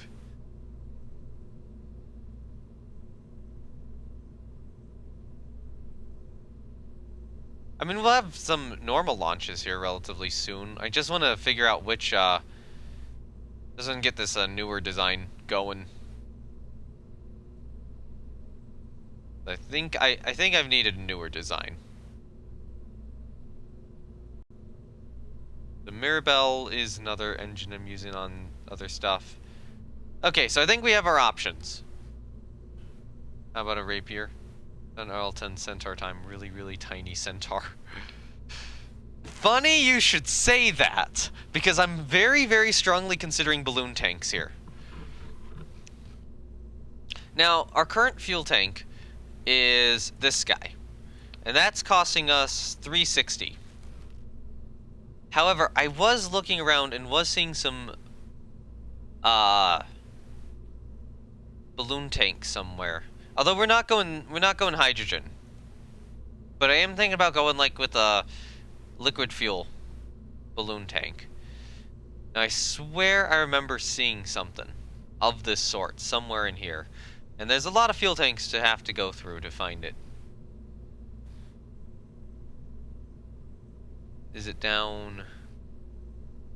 Okay, so I know I unlocked one of the balloon tanks. Therefore, this would be hard because it's undent stage. Would sending a mission bill or bot. This will be a probe probably. Where is a good little fuel? Where is it? I know I have it sitting around here somewhere. I know I bought one of the balloon tanks just to look at it. And I cannot seem to find it for some reason. Maybe it is down here? No, how is it? Where is it? I know I unlocked it. I know I unlocked one. Oh, there we go. Alright, so that's what a balloon fuel tank looks like. Are you doing a station? No. Search for balloon help. Center is good only when you get wide tanks. Okay, so these here are balloon tanks. So we're looking at some of these guys. How much is the unlock cost of this? That's $870 though for that. How much fuel is in there? 270 and 330 oxidizer. I mean, this already contains more fuel than that stage.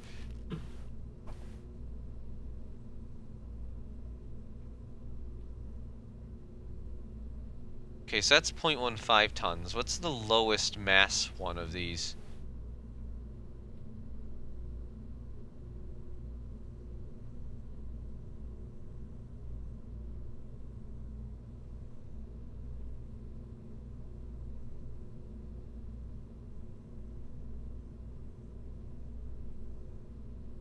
I mean, that's 0.175, so that's pretty low mass.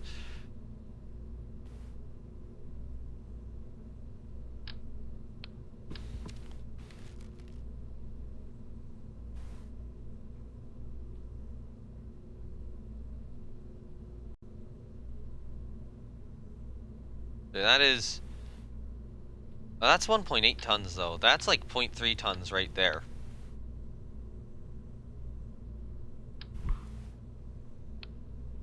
Okay, so let's just remove all this and see what we're at. We're at 2.1 tons. Actually, no, hold on. Let's reroute to the engine. Okay, now we are at 6.6 tons. Because this is a lot heavier. 3.45 tons. But that's a lot of delta V in there. Only they're a smaller diameter. Yeah, that's the issue I'm having.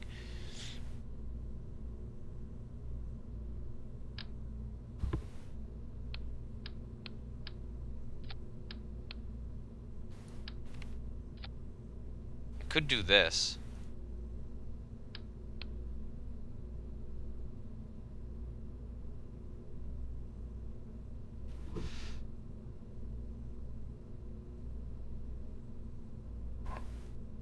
I mean, that doesn't look terrible.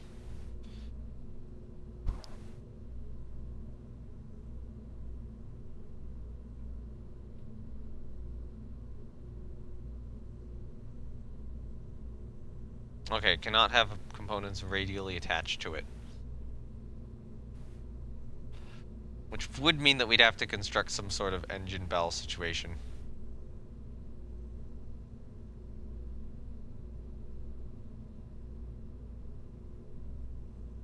Atlas skirt tank. Yeah.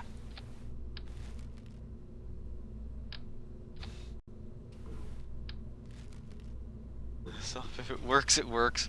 Plenty of places to strap things onto. Alright, so if that's the upper stage of the Robin, then the Robin will probably be actually a little larger than the Starling 1. But I think this is significantly better than this.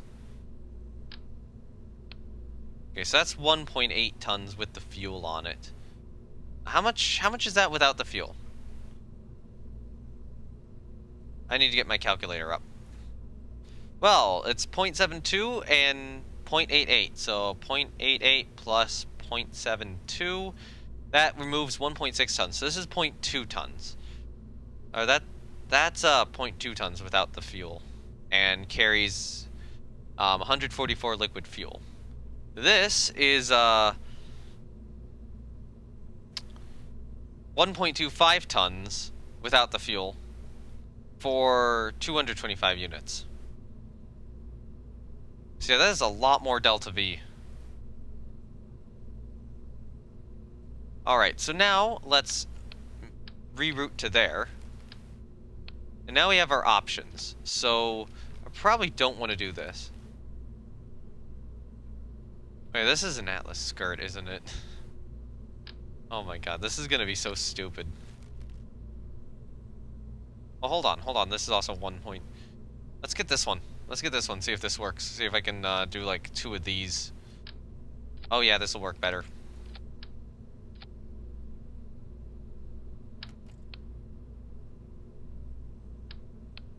Although, you know, maybe I'll do this.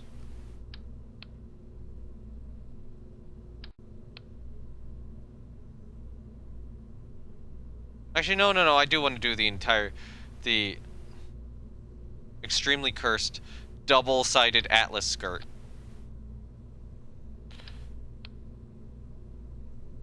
As the upper stage. I'll make this look good. I will make this look good. I will figure out a way to do that. This will be the weirdest thing ever, but who cares? It'll be great. Stage and a half upper stage. Oh, that would be good. Yeah. Alright, so we got some engine choices. We're gonna go cursed and go with a set of mini aerospike engines. So the problem is you can't radially attach stuff to this, but that doesn't matter, because the mini aerospike cannot be radially attached anyways. I mean, we could go with the Terrier as well. Oh, this apparently has a little bit more delta V.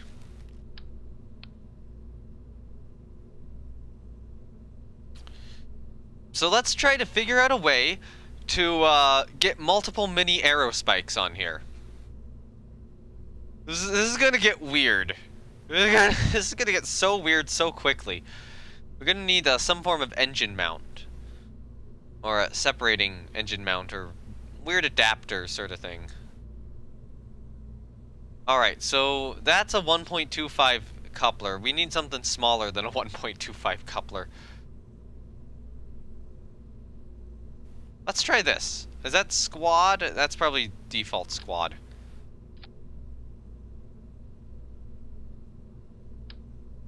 Cubic struts on cubic struts. I was hoping to do like I was hoping to do a standard adapter, just easily split it.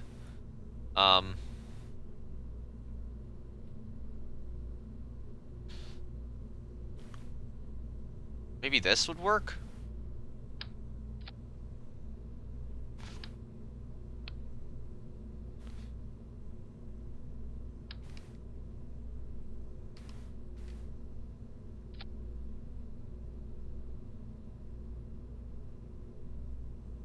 Okay, how much thrust are we getting out of these, by the way? Should probably just check that.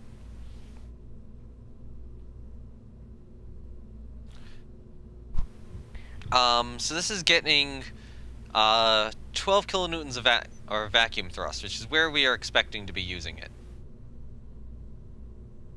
So this is a TWR of 0.45, where if we look at having the, if we look at the other thing, so let's just get the other stage set up again, which would be, I need a coupling, or I need a coupler, and this is going to be one cursed rocket. No, do this. It does harm that a little bit. Do I have the engine laying around? Oh, I have the fuel tank laying around. I need the engine. Where is the engine? This would make a great interplanetary stage, at least. Yeah, that's kind of what I'm thinking. You know, trying to optimize this for high mass. Well, not high mass. Just try to get a little bit better delta V, because that's kind of one of the issues I'm running into with Starling. Is Starling's just a little too small at this point. Okay, so if I go to the stage the engine I've previously been using, which is this guy. So this, reroute here. This has had a thrust to weight of 1.94 by default. So, yeah, clearly not enough down here.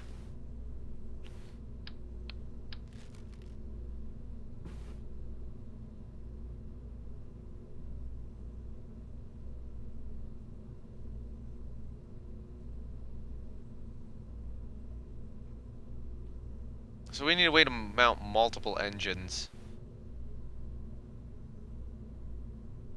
Oh, a tri-coupler. It's 1.875 size, though. That's a little too big.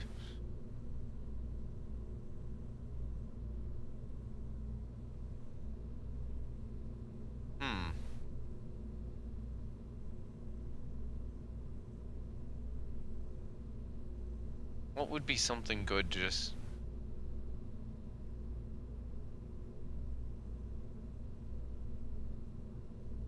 Once you've added the engines...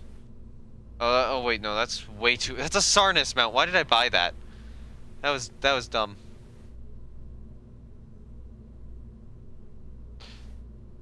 I mean, maybe this'll work? No, that's massive. Okay, so those are Sarnis. Those are too big.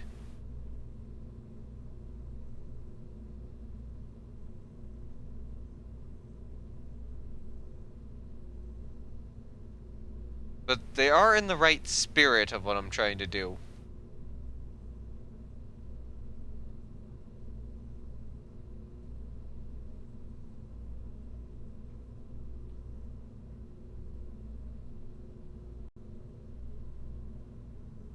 Only I can find one which actually will work.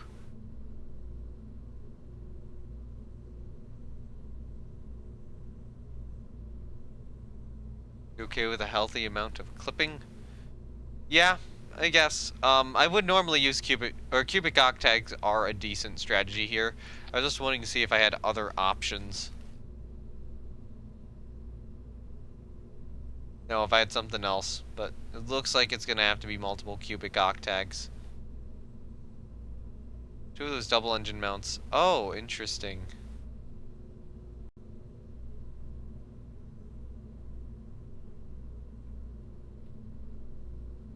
So, and that is 0.4 tons, though. So, like this.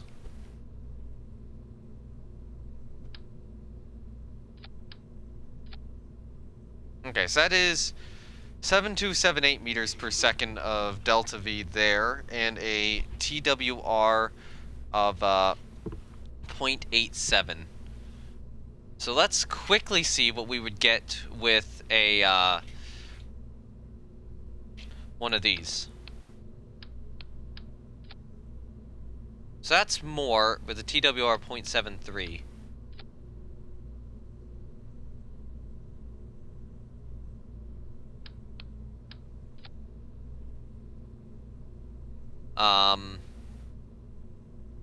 And this is also cheaper.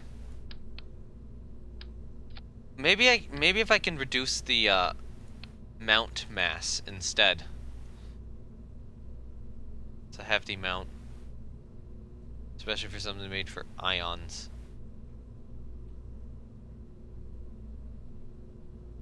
Yeah, it is a very hefty mount. I think that's kind of my issue. Okay, so what I need is I'm gonna need some form of central mount. So possibly something like this. Yeah, it's fair. That's light. And then, what if I went to aerodynamics? I have a weird idea here.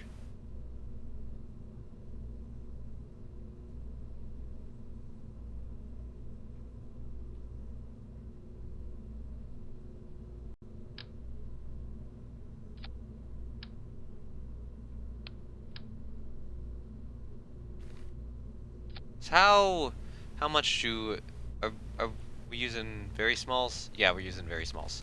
How much do those weigh? That's 0.004.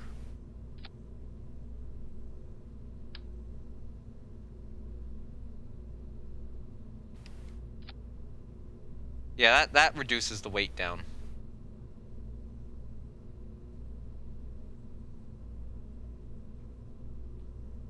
So that's a TWR 0.88 minus the payload. That is a lot less than what we were previously dealing with.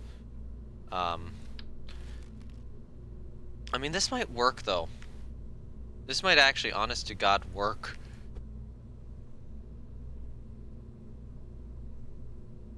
It is insanely cursed, but I think it'll work.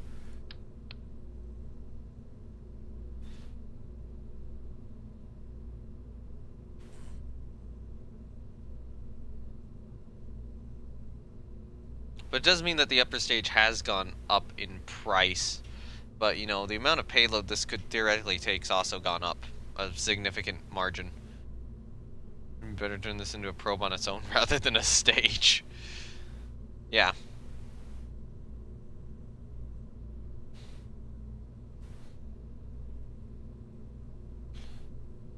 No. This should still be fine if we have a bigger SRB. That's the one thing I wanted to trade out, was I wanted to trade out for a bigger solid on the first stage. Looks mighty probe-like to you.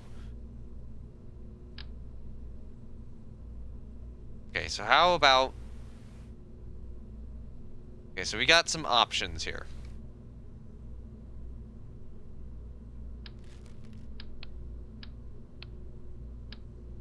So this is the current stage we've been using.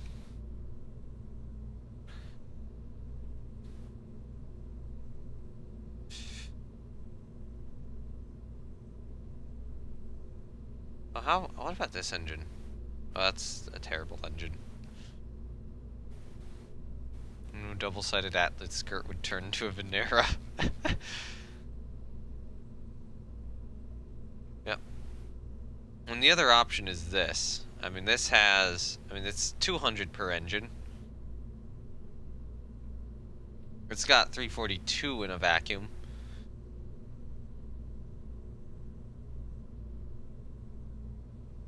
We've got a mass of 0.6 versus, let's keep that spawned in.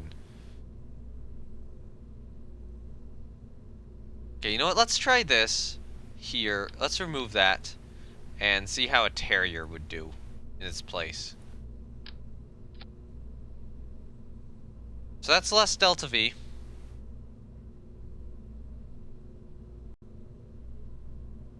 But also less cost. But not by that significant of a margin. So you are 45 per and deliver 12 kilonewtons of thrust. And then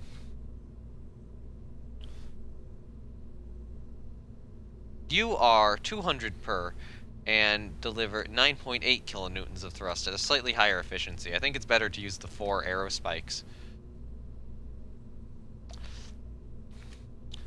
Yeah, Robin's gonna be interesting.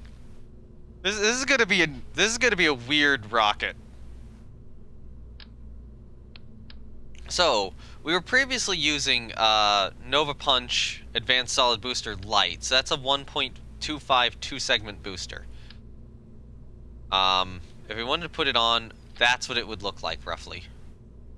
But the issue is we had aerodynamic issues, and that led to a late second stage separation. So I think I need to rely on the booster a little bit more here.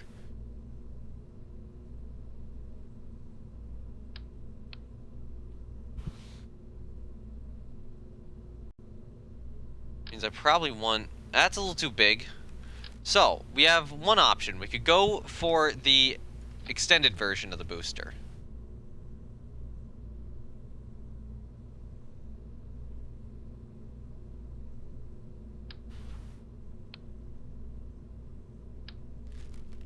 So I'm going to place that down. Extended booster, or extended form is an option.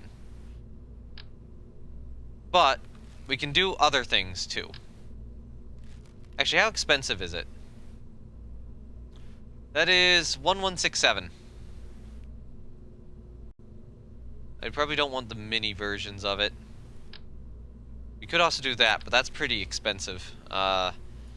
So that's a little cheaper, but a little worse. What booster you say? Oops, the UA-120 fell onto the rocket.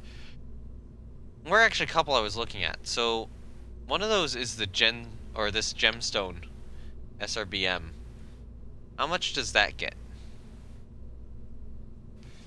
That gets a lot more delta V. It's not too much more expensive. So that is a strong consideration right there.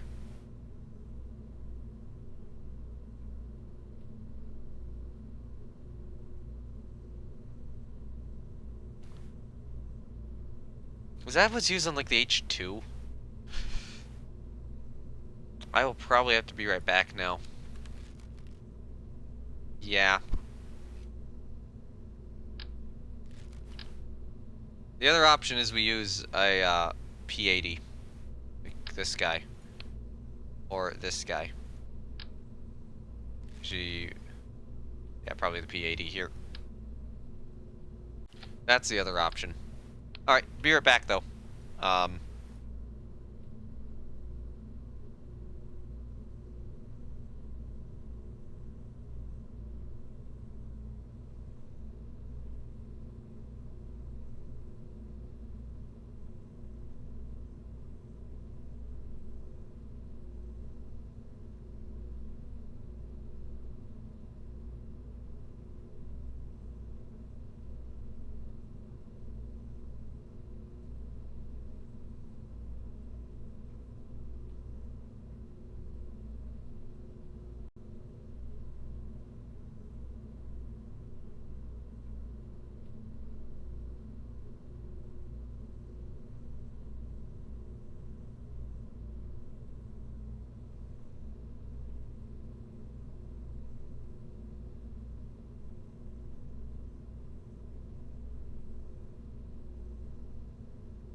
Alright, I am back now. So, okay, so that's 220, or, that's that. So if we put this on, how much is it? 2606. And that's cheaper. Although this is technically gimbling. Wait, no, that's not what we're looking for. That's a side booster.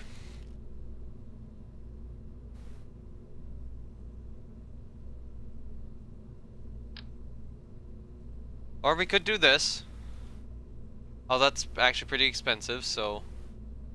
Kickback's also pretty expensive. Also an option. Or the Pollux. Oh, the Pollux is really big.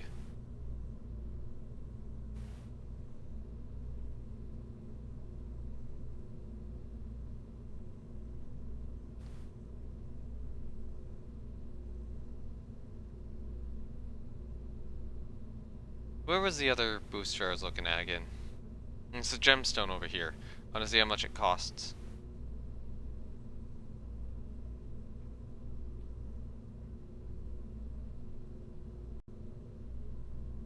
Okay, so that's 1749, so this is cheaper. I think we'll go with this booster.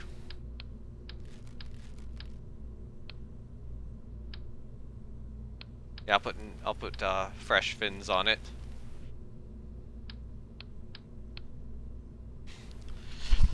Okay, so how this is gonna work is... Okay, we're gonna need some form of coupling mechanism.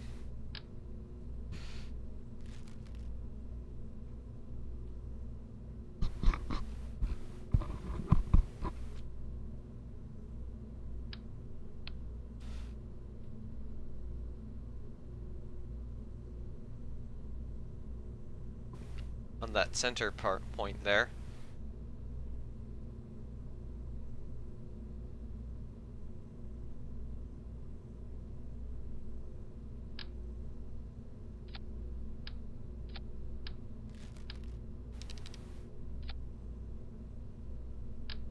Also, is this like the most cursed rocket stage I've ever designed? Probably.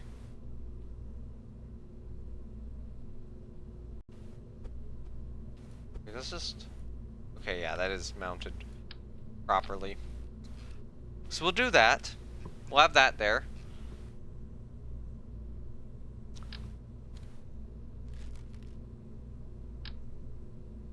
The other thought is we have this here instead.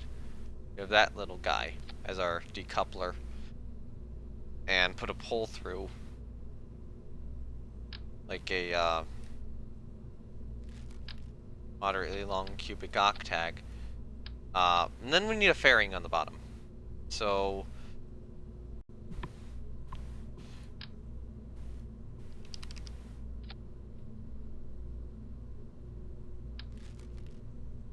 Okay, let's get a 1.5 meter base. Actually, let's see what 1 point... Is that... Wait, is this the right base? No, it's not.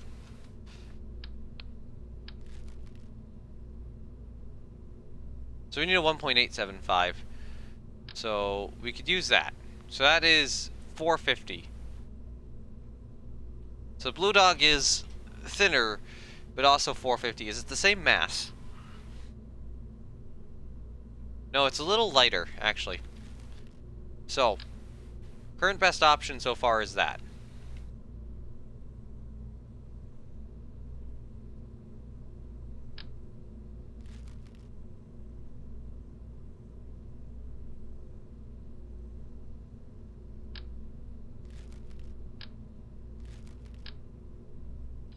So that's a size 1.5 right there. For Antares, that's about the same in terms of mass. Or not Antares, Tantares. Antares is the real rocket.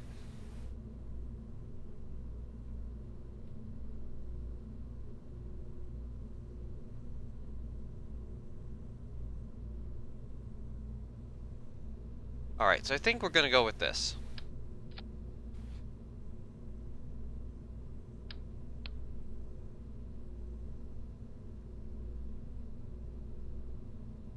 Okay, so we want to deploy it first, then the fairing, and then that.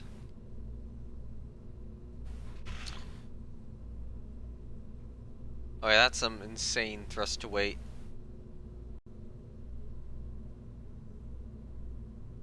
Yes, that's a burn time of 40 seconds.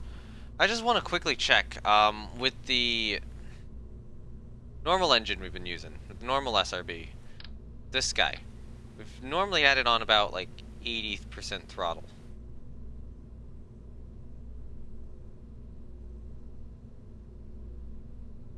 So that's been an 82-second burn. So that's right now a 40-second burn. If we cut our thrust limiter down all the way to like half,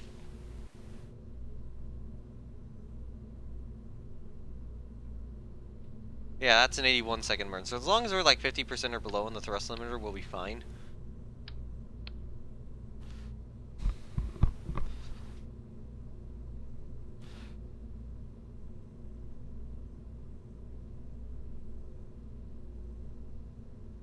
Then we'll get the upper stage on, which will be... I mean, I've been using the CCSB as my standard upper stage for some time now. What scale plan? It's stock scale, which is why I don't need to go super absurdly huge with this. That's why I'm holding back a little bit with what I'm building, because I don't need to go all the way up, like super overpowered. Oh god, this is 3,710 right now.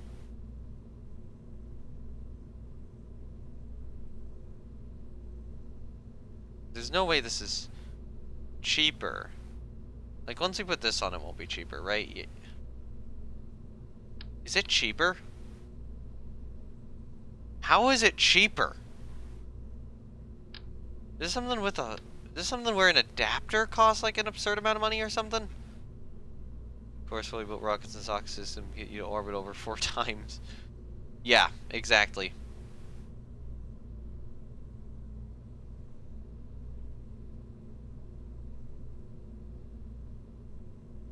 Where's the adapter I'm thinking of? This guy.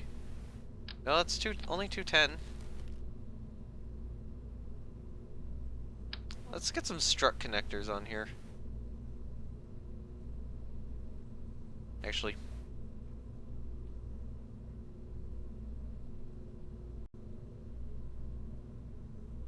Oh, I cannot strut to that stage? Oh, that's... Or to this connector? Oh, that's lame. Oh, but it does allow me to put struts on the outside of this. Funnily enough. So they couldn't mount stuff to the side of it, but you didn't mention anything about struts! Oh no, that'll work.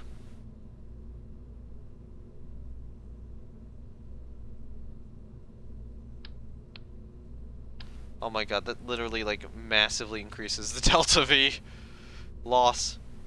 Struts are that heavy. Let's just do an auto strut. Will that work?